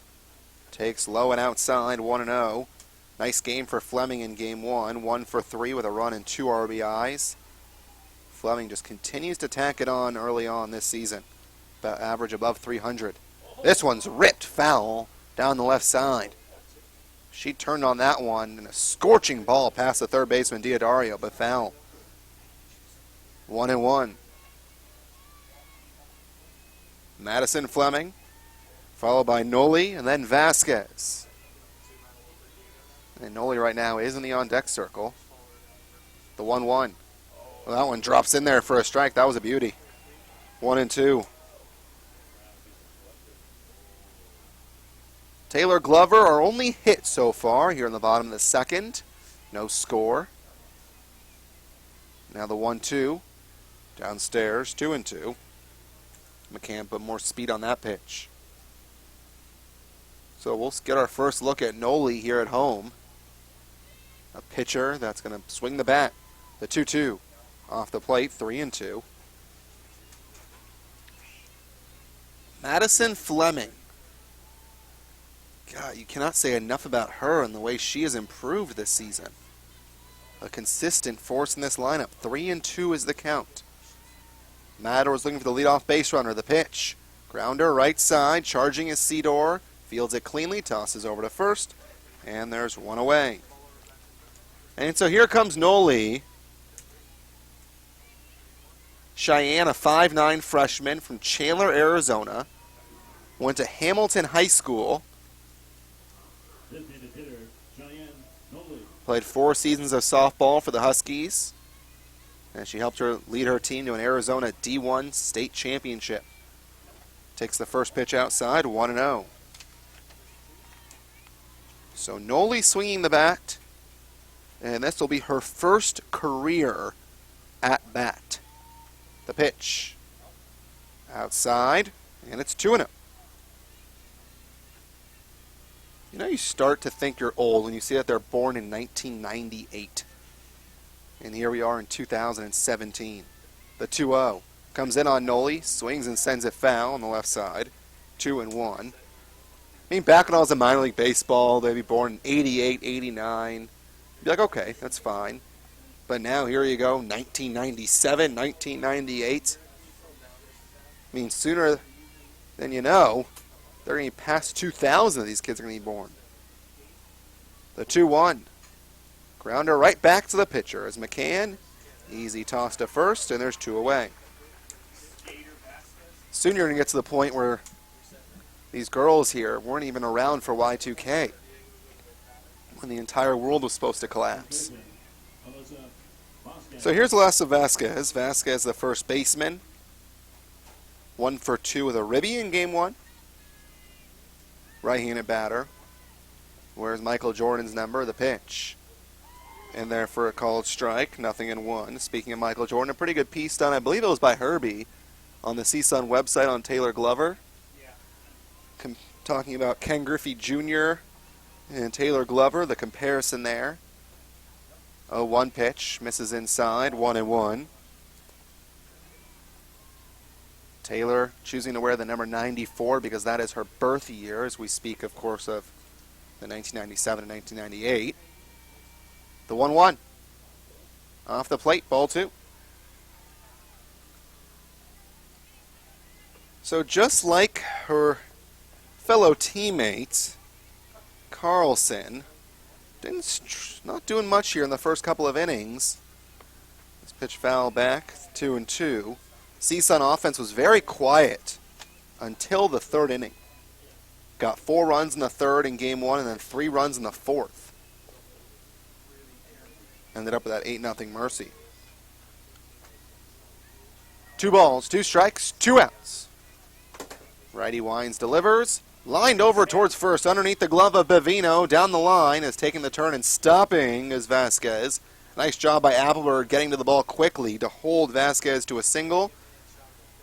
The second hit of the day for the Matadors, and here comes Tara Klebenstein. We were talking earlier about the CSUN offense. And when they're all in the lineup, Number 8 batter, Tara Klebenstein. Number 9 batter, Carly Habits. That's just nasty. Those girls would be probably in the top 4 of many other offenses. Here's TK, takes downstairs. And you get Hooper back in the lineup, as she's obviously still favoring a bit of an injury. But you get her back in the lineup. And you have Habits in the lineup with TK. It's a dangerous team. Drops in there for a strike on the inside corner, 1-1. I mean, you're looking at a top 5, 6 of Nate, Glover, Alexander, Hooper, Horvath, Fleming. You could have 6 hitting above 300 this year. Pitch fouled off on the right side, 1-2. I mean, it's completely possible with the way the girls have swung the bat. And then you get down to whoever you want to bat 7th, and then you have TK and Habits, 8 and 9. 1 ball, 2 strikes, 2 outs, runner at first. Ground ball past the diving third baseman to foul territory. Diodario right on top of the line.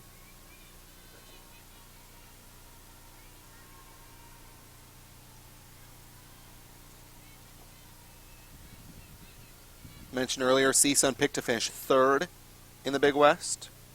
Early on, it's Cal Poly that's off to a strong start, 12-6. Cal Poly picked to finish 4th. The 1-2. Grounder left side through the 5-6 hole into left field for a base hit. TK is on. Vasquez moves over to second, and there's 2 on with 2 out for Rascone. Hawaii right now is in 2nd in the conference at 9-8. CSUN is now 10-9. UCSB 9-10. Fullerton 8-12. UC Riverside 5-8. Long Beach State 6-10. And UC Davis 7-12. We're gonna have a change as coming in to run for TK. No, I was gonna say that didn't make any sense. Vasquez will be pinch run for by Mackenzie Babbitt.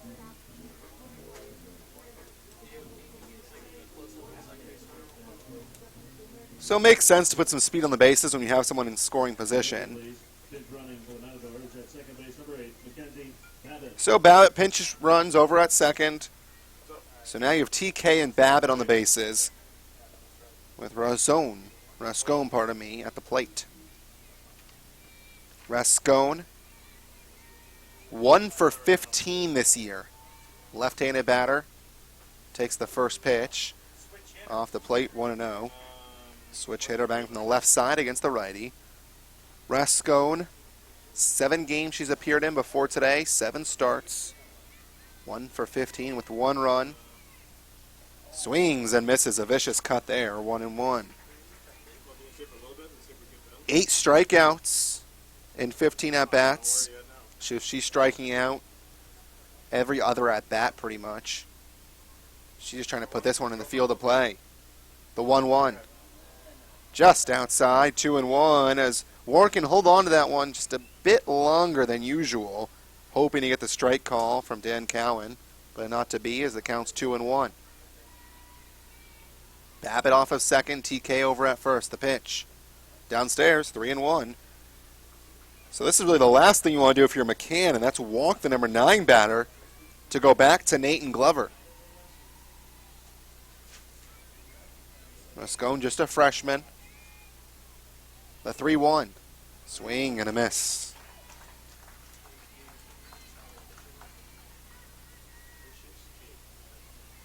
So no surprise really to see Cal Poly doing so well early on. Sierra Highland obviously great last year. 3-2, the pitch. Fouls it off. Stays alive. McCann having to work in these first 2 innings. Through 19 pitches in that first. She's gone 3-2. Now to 2 batters. And has thrown 4 pitches or more to every one. The full count pitch. Off the plate. Ball 4 as the runners were on the move. And the bases are full for Taylor Nate.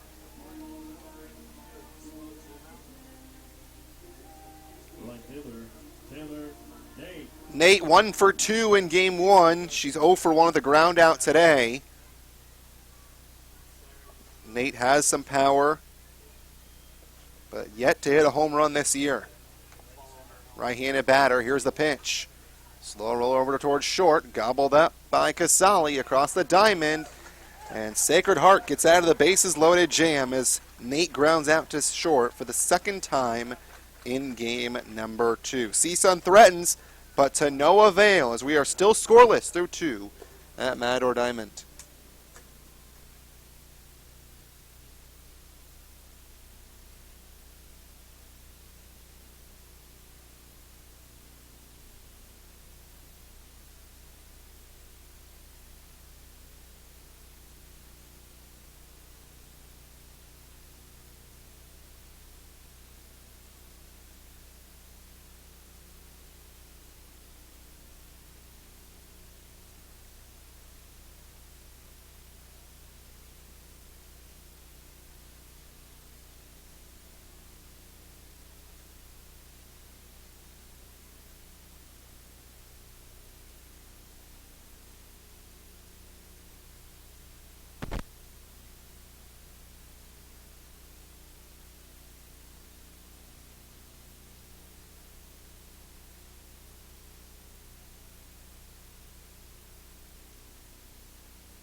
We head to the third inning at Matador Diamond, still looking for the game's first run. It'll be Casali, the number 8 batter, leading off against Taylor Troost.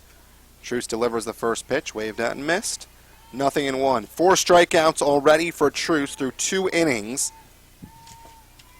Entering today's game, Troost had 20 strikeouts in 39 1/3, so she's racking them up here. Casali did not appear in game number 1. Swings through the change, and it's 0-2. Casali will be followed in the order by Warnkin, Delgadillo. 0-2 the count. The pitch. Swing and a miss. Good morning, good afternoon, and good night. As Casali goes down swinging, it's the 5th strikeout of the game for Troost. And the batter will actually be Wiegand, pardon me. McKenna Wiegand. A strange lineup for Sacred Heart, as Danny Warnkin is the catcher, but is not batting the pitch. Upstairs, swung on and missed, 0-1.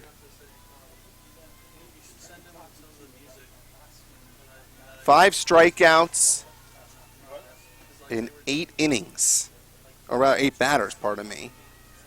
The pitch. High fly ball down the left field line, hooking foul and drops foul. And 0-2. Wiegand in the first game, 0 for 1. McKenna got that one there, but just in the foul territory. Senior from Gilbert, Arizona. 4 letters of softball and played basketball at a Catholic prep school in Gilbert. She takes, and it's 1-2. Started in left field 45 of the 46 times she appeared last year. She's in left field today, the 1-2. Upstairs, 2-2. Had 228 average, 21 hits, and 92 ABs. Only 4 extra base hits. But she did walk 24 times. Now the 2-2 pitch. Comes in on the batter, fouled off on the left side. Still 2-2. Sacred Heart 3-6. CSUN 11-9. Game number 21 for the Matadors. Game number 10 for the Pioneers. Troost looking for her 6th strikeout. The pitch off the plate. And it's 3-2. CSUN won game 1, 8-0. Behind a no-hitter from Daphne Pofick. Here comes the full count offering from Troost. Popped up over on the left side. Will Alexander have room over by the CSUN dugout? She can't make the catch as it goes into the dugout. And it go off of her glove just barely. So the count stays 3-2. It's the Matadors and the Pioneers. Game 2 of the doubleheader. Again, the full count pitch. Outside. Good patience by Wiegand in this at-bat. As she walks, that's the second bases on balls issued by Troost. Sacred Heart still looking for their first hit. And they'll turn to Lauren Delgadillo, who struck out in her first AB.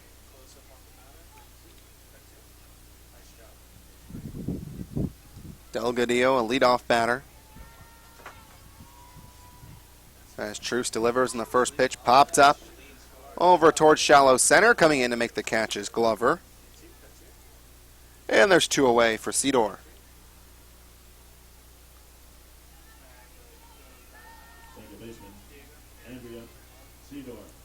Cedar made her collegiate debut against a Big West team, against UC Riverside, on February 2nd of 2014. First pitch she watches in the dirt.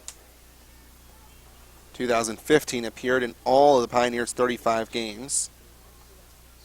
And then 2016 appeared in 33 games, starting 13. The 1-0. Grounder on the left side as Alexander lets it get to Horvath, and she's not going to get rid of it in time as the throw to first base goes underneath the glove of Vasquez. That should be a base hit for Cedar.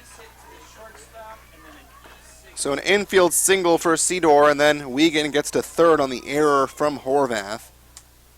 Goes underneath the glove of the first baseman, Vasquez.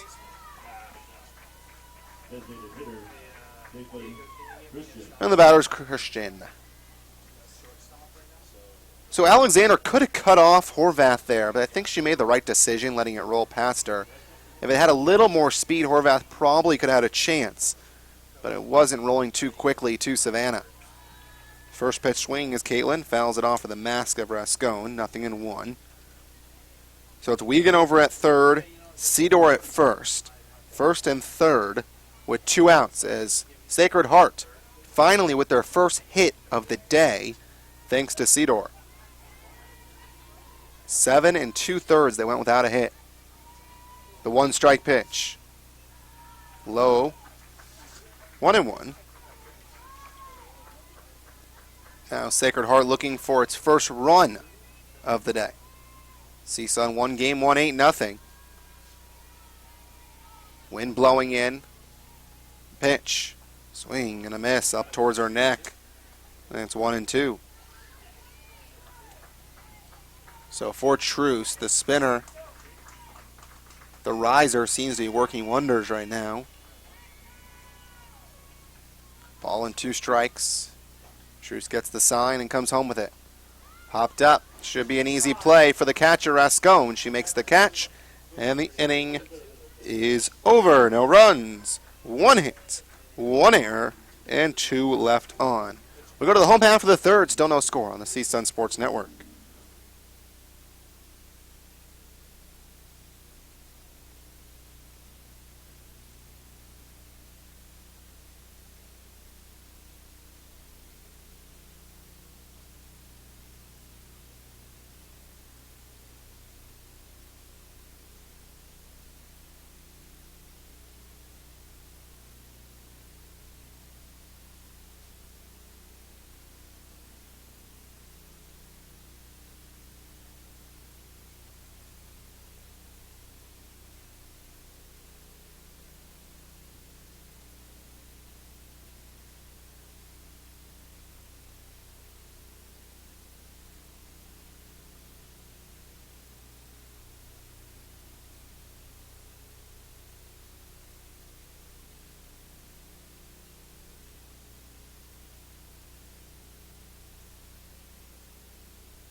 2, 3, and 4 due up for CSUN, the bottom of the third. This is the part of the order that can cause headaches for an opposing pitcher. Glover, Alexander, and then Horvath. Taylor, 1 for 1 with an infield single. Takes the first pitch for a strike. It's interesting what we've seen today. Glover getting in some 0-2 counts, and that doesn't seem to bother her.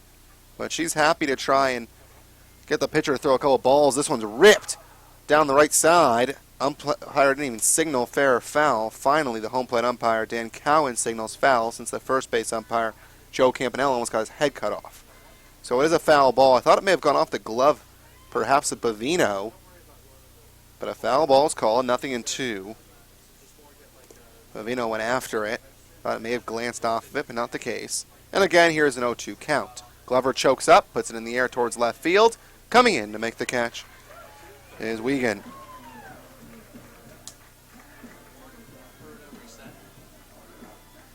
That'll bring up Alexander, grounded out to second in her first AB. You're watching on the CSUN Sports Network, listening, GoMatadors.com. Live from Matador Diamond. Brandon Marcus here. Alexander, the batter, takes the first pitch for a called strike. If you're wondering who is Jessica Alexander, well, it's really come and burst onto the scene. 5'3" freshman from Oceanside. Takes a called strike, 0-2. Went to Vista High School. High school played 4 years under Dan Williams for the Panthers. All CIF honors twice, all league, all 4 years. 2 strike pitches, line to right field. Coming in to make the catch is Appleberg. 2 outs, and the batter will be Horvath.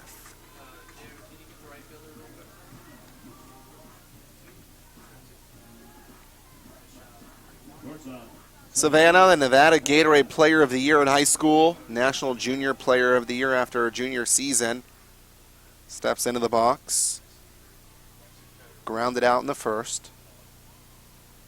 Right-handed batter.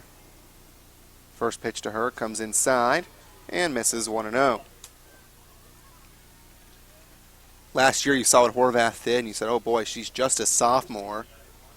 What's she going to do her junior season? Well, she's been off to a little bit of a slow start, but I expect to see her change things up towards the end. And when Big West play begins, there's ball 2. I mean, Hooper had her struggles last year too. Hoop struggled mightily in non-conference play and then really figured it out during Big West play. Hit .327 in Big West play. There's a strike, 2-1. For the year, Hooper ended up with a .263 average. So a .327 average in Big West play, that just tells you how poor she was hitting before Big West play began. Same thing can happen here with Horvath, the 2-1 pitch. That's ripped down the third base line, but foul. 2-2. I gotta tell you, CSUN's not missing by much on these balls down the line.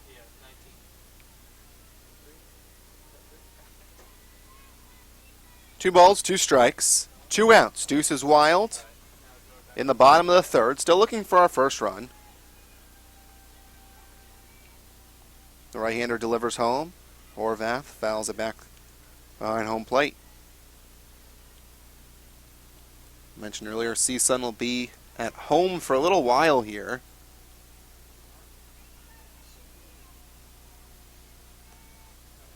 Got a game at 8 a.m. on Friday and then at 10:30. The 2-2. Right back where it came from for a base hit. Around first base is Horvath. She goes halfway and then heads back to the bag. More about 1/3 of the way. And it's a 2-out single. So Horvath is on. That'll bring up Fleming.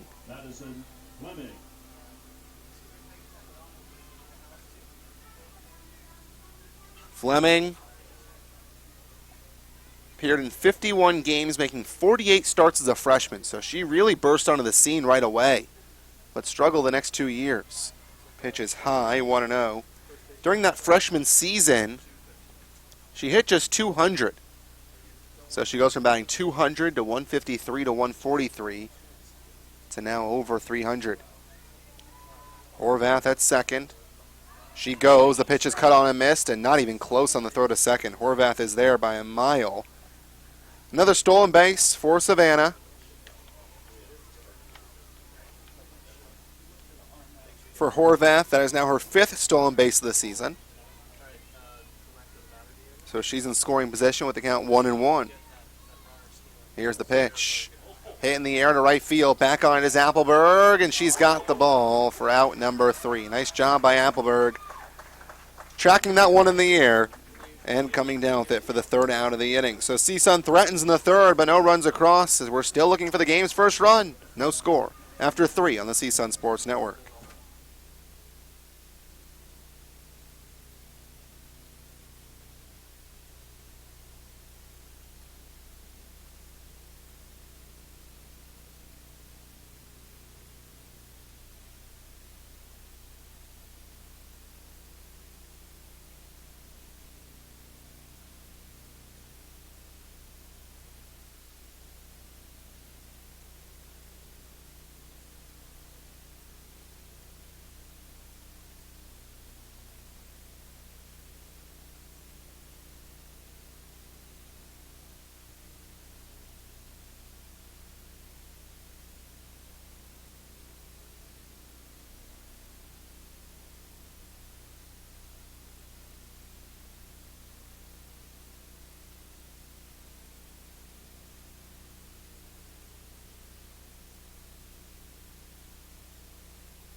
Cleanup batter, Fallon Bovino leads off for Sacred Heart. As we go to the 4th inning, Bovino will be followed by McCann and then Diodario. Taylor Truce has allowed 1 hit through 3 scoreless innings. First pitch from Taylor bounced into the mid of Rascone. Bovino struck out swinging in the 1st inning as Taylor with 5 punch-outs through her first 3 innings of work. Taylor takes her time in the circle, does not work as quickly as Daff. The 1-0. Line foul, out of play on the left side. A ball and a strike. Fallon Bovino. There's the number 11 for Sacred Heart. Junior from Milford. Now the 1-1. Check swing and a roller over towards the pitcher. Troost comes out of the circle of the field, throws to first for the out. So Bovino's 0 for 2, and that'll bring up McCann. McCann a strikeout victim in the 2nd.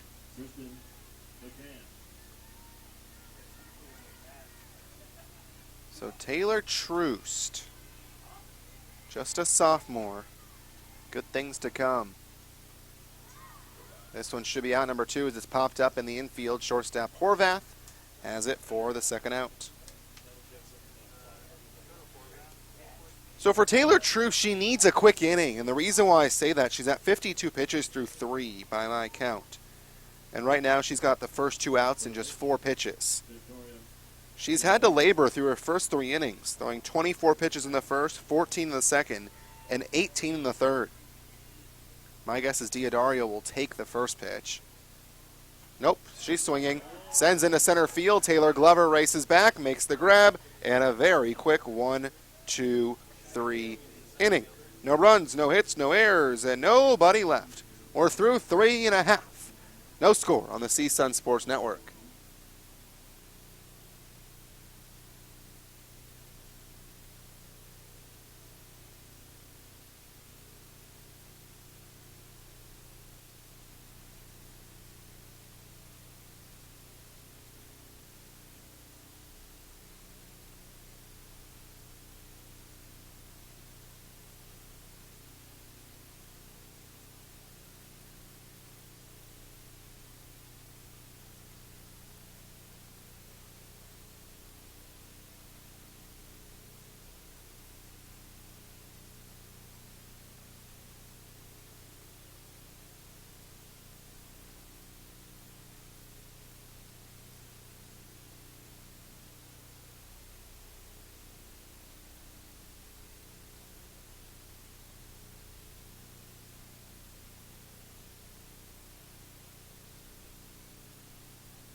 So the bottom of the fourth inning is CSUN looking for the first run of the game. It's been a pitcher's duel between McCann and Troost, as McCann will face off against a fellow pitcher that's actually swinging the bat today, Cheyenne Noli. First pitch outside to Cheyenne. It'll be Noli, Vasquez, and then Klebenstein. Noli grounded out right back to McCann in her first at-bat. The 1-0. Taking the letters for ball 2. McCann has not had easy innings. Was talking about Truce and how she needed a 1-2-3 quick inning. The same could be said about McCann. She's at 62 pitches through 3. She threw 28 pitches in the second inning as the Matadors loaded the bases only to not score. The 2-0. That's a towering pop-up in the infield. Foul territory, drifting over is Diodario. Out number 1. That'll bring up Vasquez. She singled in the second, was then pinch run for by Babbitt when she got to second. But Vasquez re-entered the game. Dan Cowan, Joe Campanella going to talk things over quickly.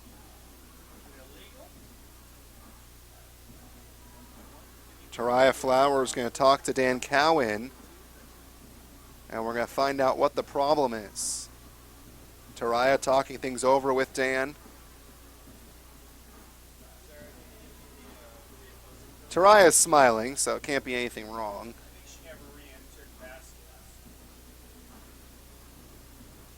So we think here that perhaps Vasquez was not re-entered into the game.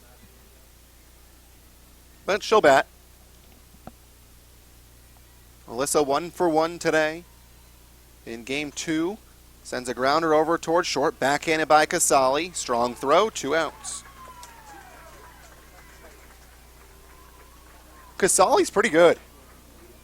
She's looked really strong and comfortable at short. I know Haley started game 1 at short, but I like what Casali's providing in game 2. Couple of good shortstops. TK singled in the second. Holds the bat vertically up high. Takes the first pitch for a ball. TK was a redshirt sophomore last year. She's the senior this year. From Oceanside, the 1-0. Gets the outside corner for a strike, 1-1. TK from Oceanside went to El Camino High School. Hit 179 in 2015 and improved that to 241 in 2016. The 1-1 comes inside, 2-1. TK's got a lot of potential. She could hit 300,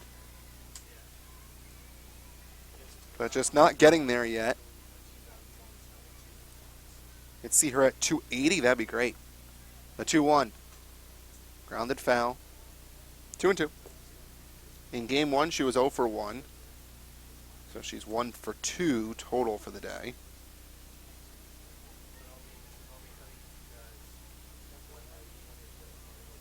You're watching CSUN Softball, the home opener. It's a doubleheader. CSUN won game 1, 8-0. The 2-2. Right back to the pitcher underneath the wickets of McCann, and no one's going to get to that one in time. As the third baseman, Diodario, comes to scoop it up. McCann was able to slow it down, but she couldn't get a glove on it to stop it. In fact, it went underneath her, and not much that Sacred Heart could do. So TK has an infield single. She's 2 for 2 today. That was hard hit right back to McCann. Not much she could do there. And here's Rascone, who walked in her first at-bat.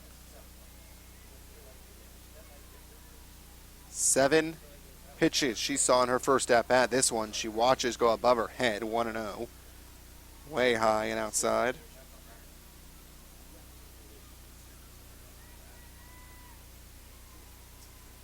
Taylor Nate waits on deck. 1-0. Chopper behind home plate, grabbed by the catcher Warnkin. It's 1-1. Rascone Catcher back up behind Habits this season. Takes low. 2-1. 5'7" freshman. Manteca, California. I'm going to pull up the video and go back a few minutes. From East Union High School. Now the 2-1. Line to short, a hot shot, but right to Casali, and the inning is over. Nice piece of hitting there from Alejandra. No runs, 1 hit, no errors, and 1 left on. We're through 4, no score on the CSUN Sports Network.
Bottom third of the order, due up for Sacred Heart. Still no score. Very different game from game number 1. That saw CSUN put up 8 runs in just 4 innings at the plate. CSUN has not scored in the first 4 innings. Neither has Sacred Heart, as bunting it off herself is Appleberg, but she got it while she was in the box, so it's 0-1. Appleberg, Casali, and Wiegand. Bottom third of the order against Troost. Taylor with a very quick 1-2-3-4. Trying to build off of that. The 1-strike pitch. Fouled over the dugout for CSUN. 0-2.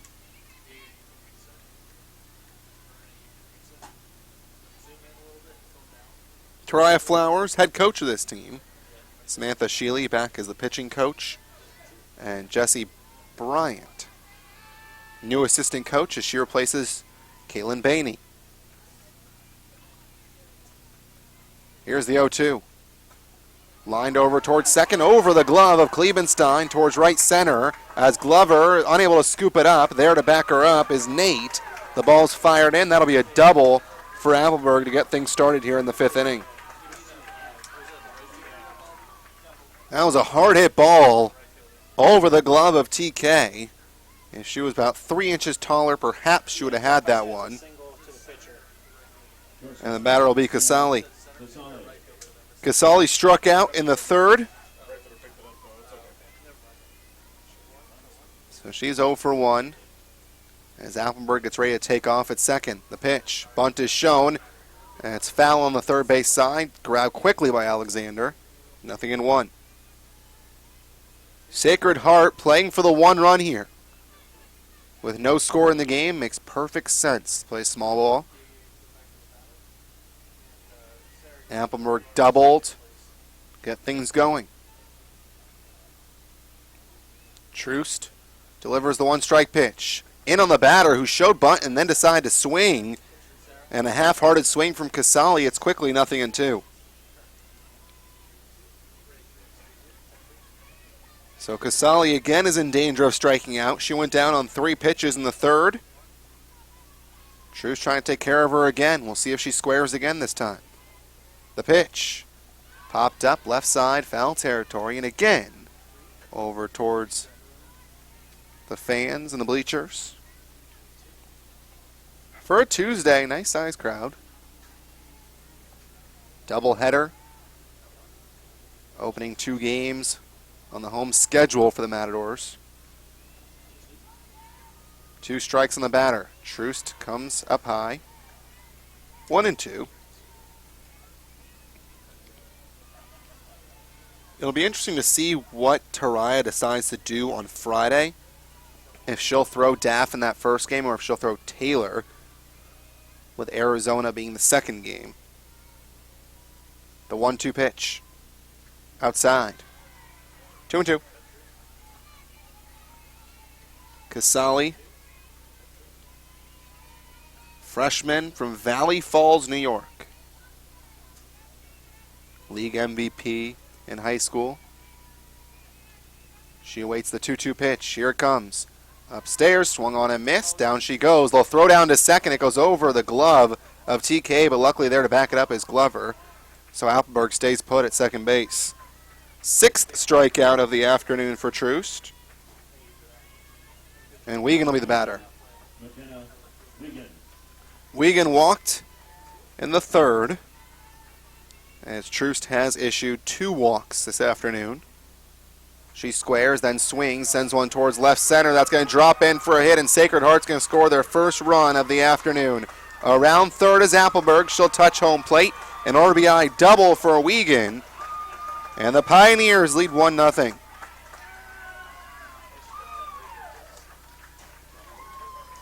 Celebration ensues next to the Pioneers' dugout as Sacred Heart finally breaks through. Takes until the 5th inning. Here's Delgadillo. The difference between Troost and Daphne today. Neither, obviously, allowing many hits. Daff 0, Troost 3.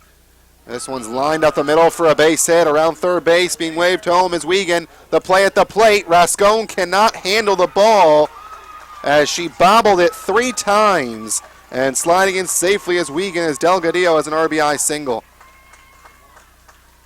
Time is called by Taraya Flowers, and I think we might see a change in the circle. It'll be Rebecca Bell that'll come in to replace Troost, so we'll step aside on the CSUN Sports Network as it's 2-0 in favor of Sacred Heart.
It's Sacred Heart 2, CSUN nothing.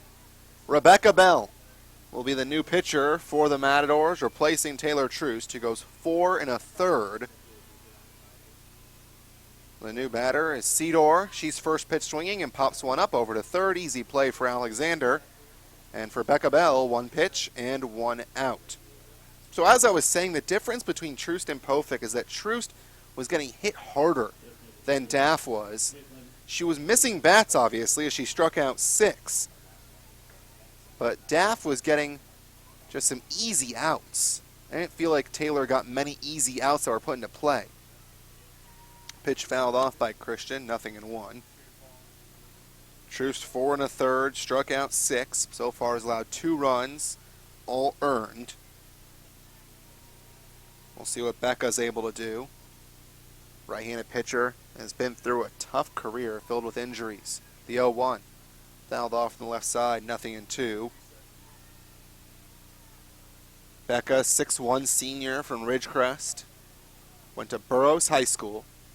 She'll go drop, change, curve, a rise, and a fastball. 3.73 ERA last year, 3 wins and 4 losses. Right-hander ready, the 2-strike pitch. Got her looking, a fastball in the outside corner, down goes Christian. And for CSUN, it could have been worse. 2 runs come home in the inning on 2 doubles and a single from Sacred Heart. And after 4.5, it's Pioneers 2, Matadors nothing on the CSUN Sports Network.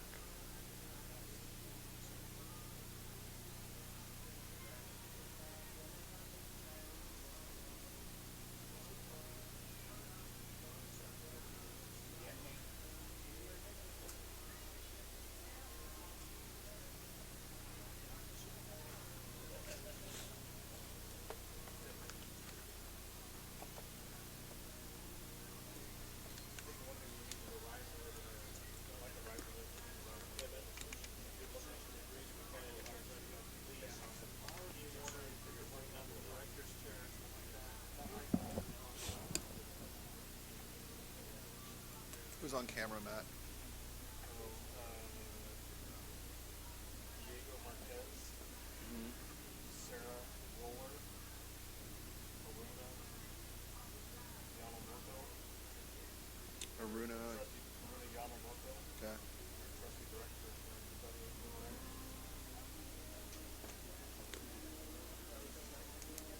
CEO of CSUN Sports Network. Got him, man. Executive producer, right here. Come on, here we go. I went in order down the table.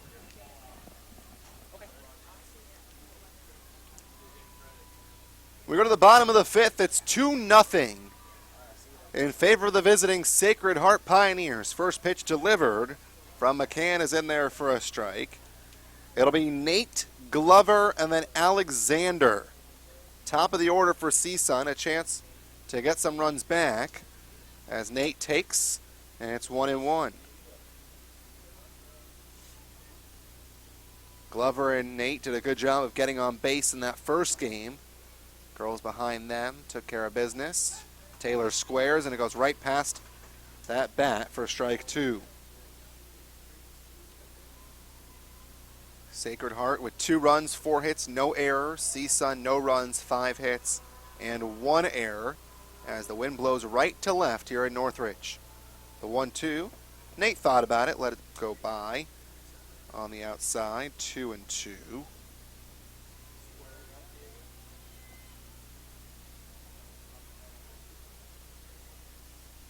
A lot more wind than we're used to here. And it played a factor in game 1.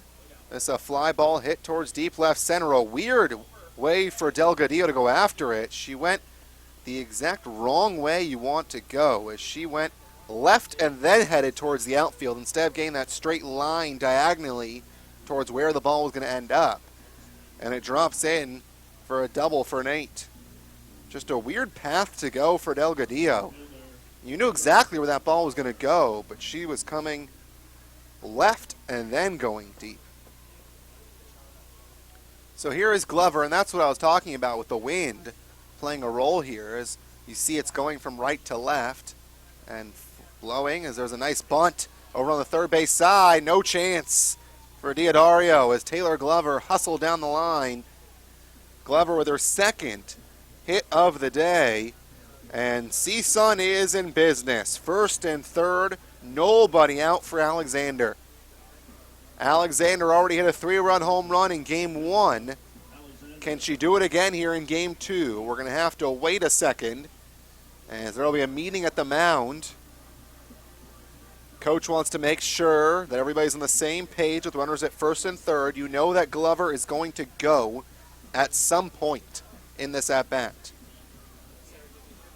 Taylor Glover has 9 stolen bases, and so perhaps if they throw down, that'll allow Nate over at third to try and come home. The good old double steal. So the head coach for Sacred Heart, Elizabeth Lucky and Pam London, co-head coaches, making sure that the team is on the same page here. Dan Cowan will come out and break up the party.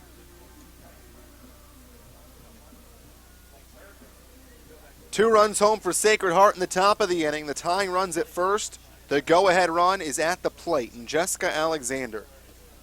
Jessica 0 for 2 with a ground out and a line out. Like I said, major speed on the bases. Nate at third, Glover at first. The pitch. It's outside. There goes Glover. The throw goes down. And Glover gets the stolen base. Nate stays put at third. So a stolen base for Glover. That's number 10 for her. Glover last year stole 22 bases. The pitch to Alexander, lined over the second baseman into right field for a base hit. One run scores. Around third is Glover. She will score as well. And we are tied at 2 on a 2-run single from Jessica Alexander.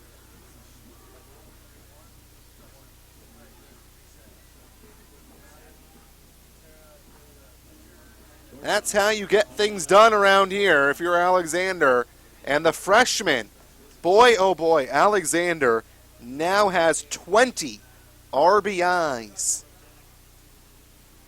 She has 20 RBIs in 21 games. That is nasty. Here is Savannah Horvath. She singled her last time up. She takes outside. The runner's going. Is dropping it was Warnkin. And so Alexander will be there at second. And so it will be a steal for Alexander. And off go the Rabbits on the base paths. Alexander with her second stolen base.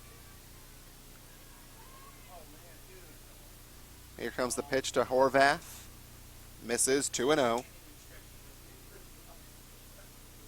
So if you're Horvath now, your job is to get the runner to third. You have got to get Alexander over to third base, no matter how you do it. The pitch. Oh, that's a rope down the line. Hooking foul. 2-1. I know Horvath wants to get that RBI, but you have got to make sure that after this at-bat, Alexander's staying at third base. Fleming is on deck. Madison's had a nice day. 2 RBIs in the first game. Alexander over at second. 2-run single and a stolen base to get there. The 2-1 pitch. A bunt is laid down, but foul. 2-2. Horvath this season has struck out 11 times, walked 3 times. The 2 best eyes on the team, Madison Fleming and Taylor Nate. The 2-2. A grounder back to the pitcher. They've got her between second and third. The throw to third, and the tag is not in time. Nice job by Alexander as she hustled there quickly, and she eludes the tag of Diodario at third as the fielder's choice allows Alexander to get to third and Horvath to get to first base. Well, if you're McCann, not much else you can do there. Exactly what you want to do. Get the ball to third base. And so now it's first and third with nobody out for Fleming. And just like we saw with Taylor Glover as she stole second with Nate at third, I'd expect the exact same thing to happen here with Horvath. Savannah stole her 5th bag of the year in the 3rd inning. We'll see what she does here in the 5th. The pitch. There she goes. A grounder over to short. They're going to go to first as coming home to score is Alexander. And CSUN now leads 3-2. So Fleming gets the job done. Horvath, nice job at least getting that secondary lead to avoid that double play. She's in scoring position for Noli. Casali had a chance at the plate, but I'm not sure if the ball would have gotten there in time because Alexander's got some wheels. First pitch, upstairs, 1-0. So just like that, 2 runs scored for Sacred Heart in the top of the inning. CSUN answers with 3 in the bottom. That's the type of rally you need to have if you are CSUN against a team that you should be beating. The 1-0. Noli takes for strike one. Cheyenne is 0 for 2 with a ground out and a foul out. Live from Matador Diamond. Game 2 of a doubleheader between CSUN and Sacred Heart. The 1-1. Taken for strike 2. Outside corner, drops in there. A right-hander is throwing in the bullpen for Sacred Heart. Ball and 2 strikes to Noli, the pitch. She takes a called strike 3 right at the letters, and there's 2 away. So Horvath still at second base, and the batter is Vasquez.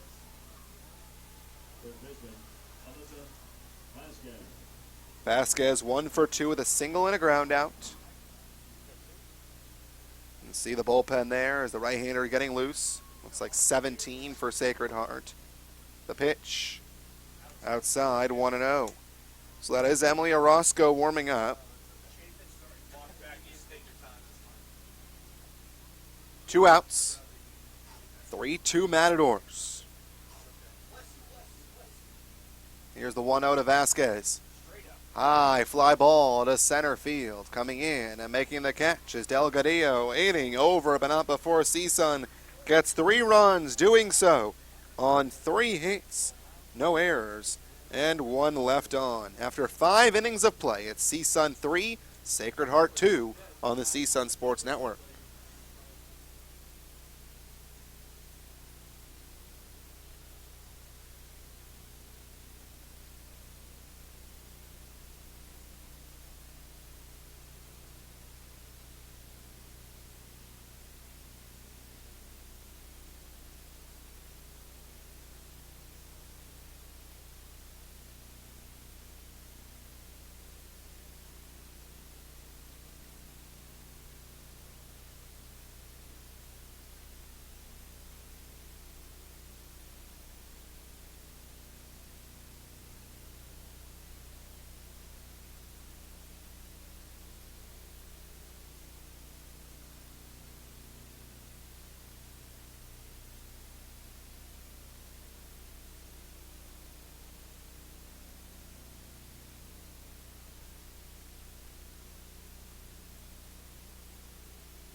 So Rebecca Bell, a chance to pick up a victory here as her team gave her 3 runs in the bottom of the 5th in relief of Taylor Troost. She got 2 quick outs on just 4 pitches. She'll face off against Bovino to start the 6th inning. Then McCann and Diodario. Right-hander delivers. In there for a strike. 0-1. CSUN got the 3 runs they needed after giving up 2 in the top of the frame. Rebecca Bell delivers home. In there for strike 2, 0-2. I'm telling you, these umpires like to wait an extra second or two. Grabs the outside corner. Bovino 0 for 2. She struck out in the first, grounded out in the 4th. The 2-strike pitch, she goes after it upstairs, but is able to somehow hold off on completing that swing. And it's 1-2. Boy, she thought about it and then some. A ball and 2 strikes. The pitch just misses. Didn't miss by much. 2-2. Looked like it came in on the outside corner at the knees, but not the case. 2 balls, 2 strikes. Dan Cowan, home plate umpire in this afternoon's game.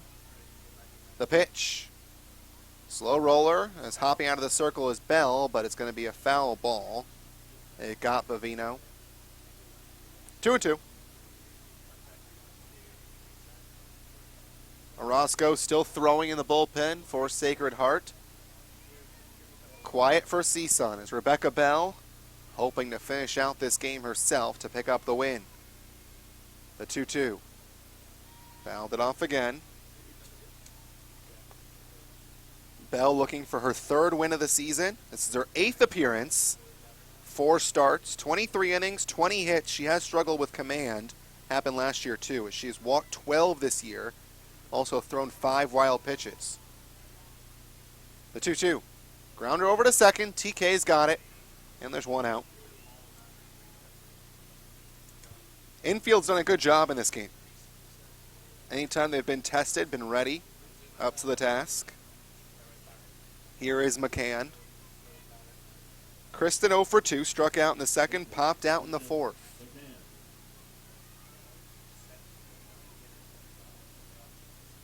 Right-handed batter. McCann waving that bat above her shoulder, swings through the first pitch. Rebecca Bell missed the entire season in 2015 with an injury. Appeared in 16 games in 2014. Two-way threat. Pitch outside, 1-1. And in 2016, 60 innings. Only 4 home runs allowed, not bad in 60 innings. 16 wild pitches, a bit of a problem. The 1-1. It's low. I mean, you look at what Becca did last year. 24 walks, 18 strikeouts. You need to have more strikeouts than walks. It's as simple as that. This year, she's got 15 strikeouts, 12 walks. Now the 2-1. Low and in, 3-1. The issue is that this field is so small, you want to allow the batter to somehow make contact and let your infield and outfield go to work. I know I said the opposite. When you're at the plate, you just want to put the ball into play. The same goes defensively. The 3-1. High. So McCann walks. And for McCann, she had not been a threat all season at the plate. McCann was 1 for 12 prior to that at bat. And that'll be a pinch runner most likely for McCann at first base as McCann ready to walk back to the dugout. And we will indeed have a change. So Addison Landry will come into pinch run.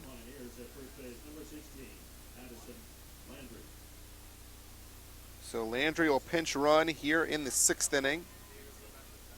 And the batter is Diodario, 0 for 2 with a strikeout and a fly out to center. Pitch from Bell. Gets the inside corner for a strike. Taylor Truce went 4 1/3, 3 hits, 2 walks, 2 runs. She struck out 6. She'll get no decision in this game. The 0-1.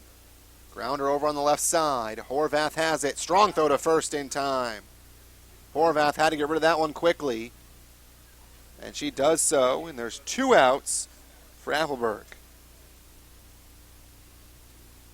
Landry moves in a scoring position. Appleberg had a double.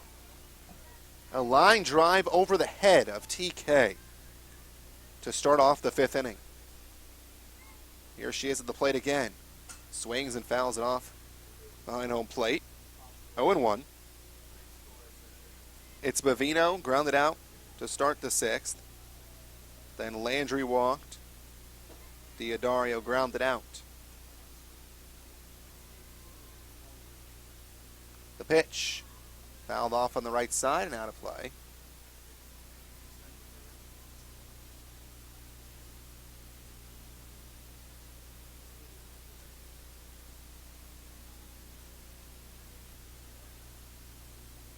We're in the top of the 6th, 2 outs. CSUN will bat in the bottom of the 6th, no matter what.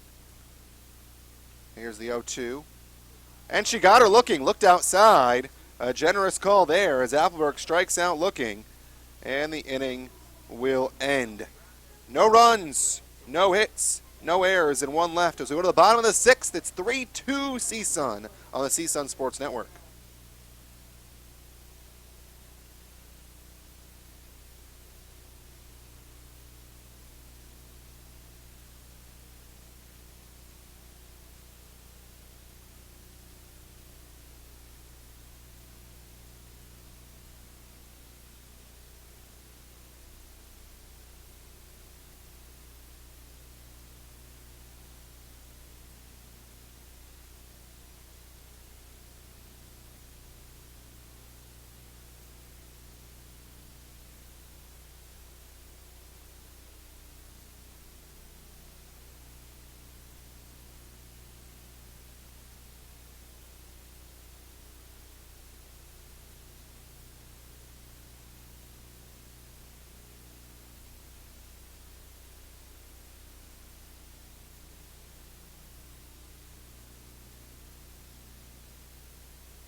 A couple of changes as we go to the bottom of the sixth with CSUN leading 3-2. The battery will change as taking over in the circle will indeed be Orozco. So Emily Orozco, the sophomore, will be in the circle. The face-off against Tara Klebenstein. Wears the mask and delivers. A pitch in there for a strike. Behind home plate will be Lindsay Spitz as she takes over. So it's Spitz behind the plate and Orozco in the circle. TK 2 for 2 with a couple of singles. The 0-1 comes in on TK and hits her in the back. So she's on for the third time today as CSUN tries to build on its one-run lead, and the batter is Rascone.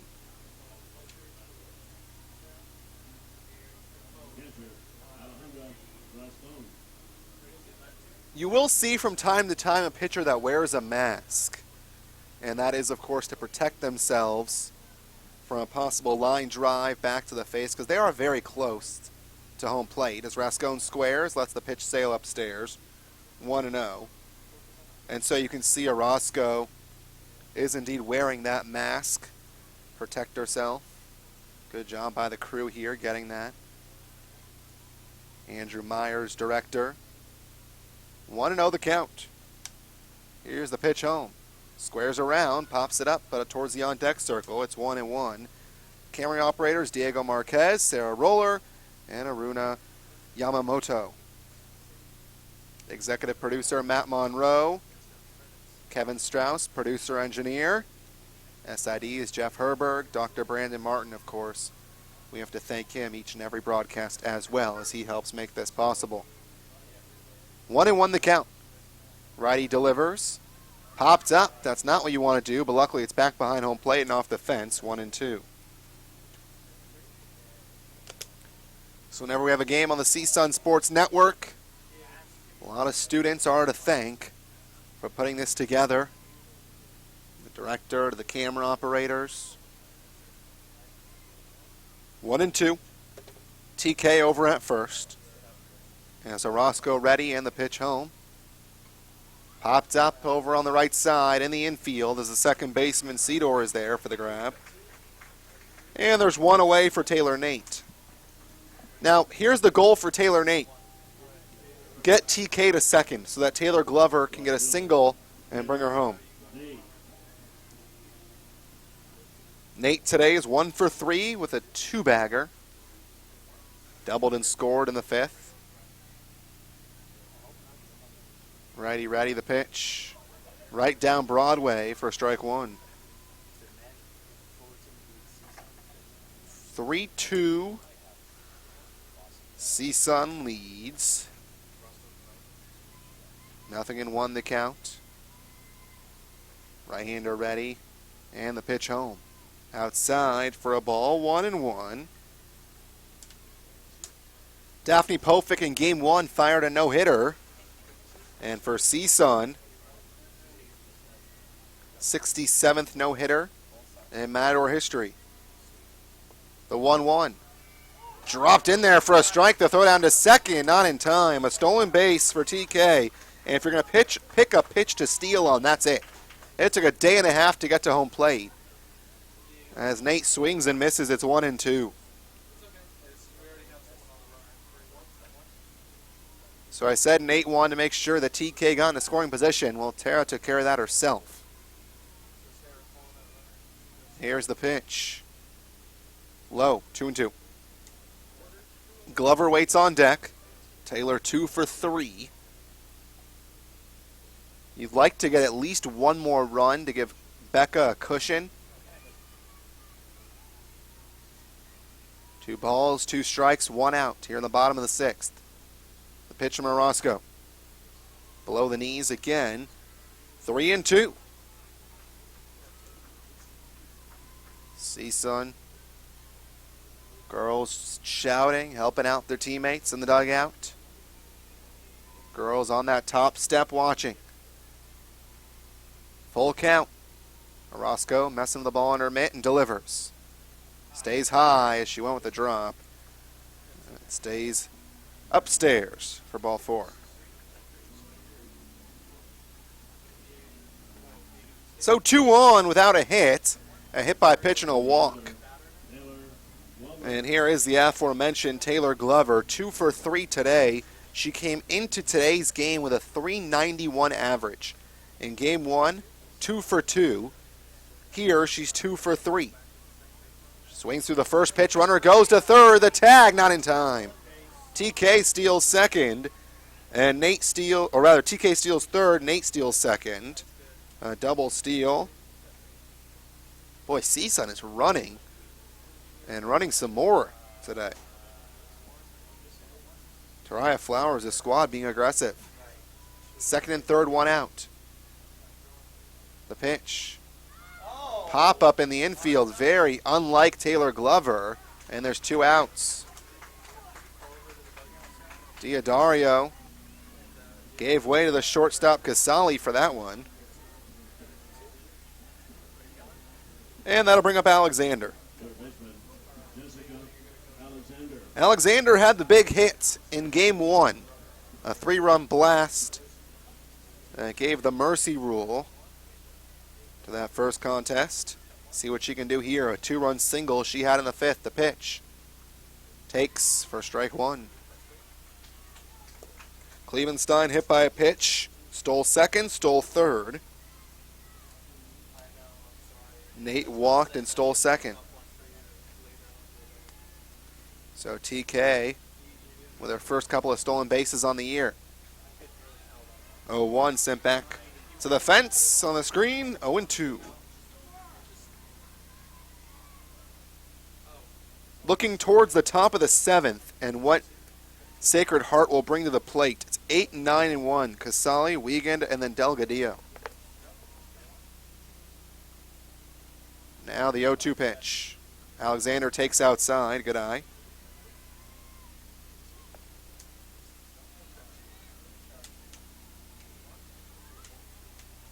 Alexander gets back into the box quickly.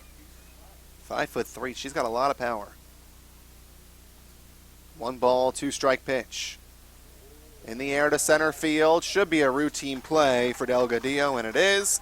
And that will end the inning. CSUN threatens but does not score. No runs, no hits, no errors, and a pair left on. As we go to the 7th, last chance for Sacred Heart. 3-2 CSUN on the CSUN Sports Network.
We go to the top of the 7th inning as Sierra Casali, 0 for 2 with 2 strikeouts, will be pinch hit for by Hannah Ford, right-handed batter facing Becca Bell as Sacred Heart needs 1 to continue this game. First pitch in there for a strike. It'll be Ford, Wiegand, and then Delgadillo against Becca Bell, who has not allowed a hit since coming in for Taylor Truce in the 5th. She has struck out 2 and walked 1. Fly ball to right field, drifting over and making the grab is Nate. And there's 1 gone. Wiegand will be the batter. By the way, we will be on the CSUN Sports Network on Friday. Both the 8 o'clock game and the 10:30 we'll have video for. So you'll be able to listen and watch that game. 8 o'clock and 10:30. So grab a cup of coffee and join us on Friday morning as CSUN softball, hopefully, will be looking for wins number 13 and 14. First pitch of ball to Wiegand. She's been on both times with a walk and a double. Takes upstairs 2-0. It'll be a busy day on Friday here as the tournament begins. Wind blowing from right to left. The 2-0 pitch. Swing and a miss. Becca would be wise to keep it low. Allow her defense to do the work for her. Bell's jersey drifting. Pitch outside. 3-1. Blows back and forth with the wind. Becca, senior, trying to end her last year on a high note. The pitch gets the inside corner. 3-2. Delgadillo's on deck. She had an RBI in the 5th inning. Her RBI chased Troost from the game. The full count offering. Ground ball at the middle, ranging over as Horvath bobbles, throws to first. It's offline as having to come off the bag is Vasquez. That'll be an infield single for Wiegand. And for Horvath, that little bobble didn't help the cause, but it would have been a bang-bang play either way. And the tying run is on base for Delgadillo. She's 1 for 3. And that RBI base hit in the 5th. Single chase Truce is a single up the middle. Gets a piece of it, fouls it off towards the on-deck circle. 0-1. So Becca Bell is in line for the win. McCann would get the loss. CSUN tries to sweep this doubleheader. 0-1 the count. Here's the pitch. Fouled off again towards the on-deck circle. 0-2. CSUN's won 9 of 10. This would make it 10 of 11. It was a rough start as CSUN played against some pretty good teams early on. Becca ready. The 2-strike pitch. Low. 1-2. That early schedule saw them face Baylor, Arizona, Tulsa, Fordham, Arkansas, Washington. Northwestern with a 7-5 victory over them. And there's one that's going to be a wild pitch as that was not completed well by Becca. She let it fly, and that was wide right. As Bob Euchre would say, just a bit outside there. And it's 2-2. CSUN would have actually faced Oregon and Kentucky, 2 other good teams. But rain wiped those games away. The 2-2. Fouled off towards the CSUN dugout, still 2-2. And for Becca, that's another wild pitch on her resume. That's her 6th of the season. And you got to be careful. Allows the base runner to move without anything going on. Tying runs at second, the 2-2. Up the middle it goes, staying put at second. The throw to first in time. Nice job by Horvath as she looked back Wiegand to the bag at second base. And there are 2 outs. It's up to Cedar. Infield single for her in the 3rd. And 2 pop outs to third base. Becca Bell looking for one final out here. First pitch. Outside corner, a called strike. Some nice relief work from Becca Bell. Only 1 hit allowed. It was an infield single for Wiegand here in the 7th. True start of this game was good until the wheels really fell off in the 5th. The 1-strike pitch. Looks same exact play, strike 2. So Cedar now has to become more aggressive at the plate. And if you're Becca, let's see if you can perhaps get her to chase. 0-2 count, the pitch home. in the dirt. Cedar holds off. 1 and 2. Nice job by Rascone keeping it in front of her. 3 runs, 8 hits, 1 error for the Matadors. 2 runs, 5 hits, no errors for the Pioneers. 1 and 2 the count as Rascone looks over to Sam Sheely to see what the pitch is going to be. The 1-2 pitch. It's waved at and missed, and that's one way to end the ball game as Rebecca Bell strikes out Andrea Cedar. And CSUN takes 1 hour and 50 minutes to knock off Sacred Heart 3-2. 3 runs, 8 hits, 1 error for CSUN, 2 runs, 5 hits, and no errors for Sacred Heart. The winning pitcher is Becca Bell, as Becca will improve on the season to 3-2. The loss will indeed be handed to the starter, Kristen McCann. And for McCann, she falls to 1-4.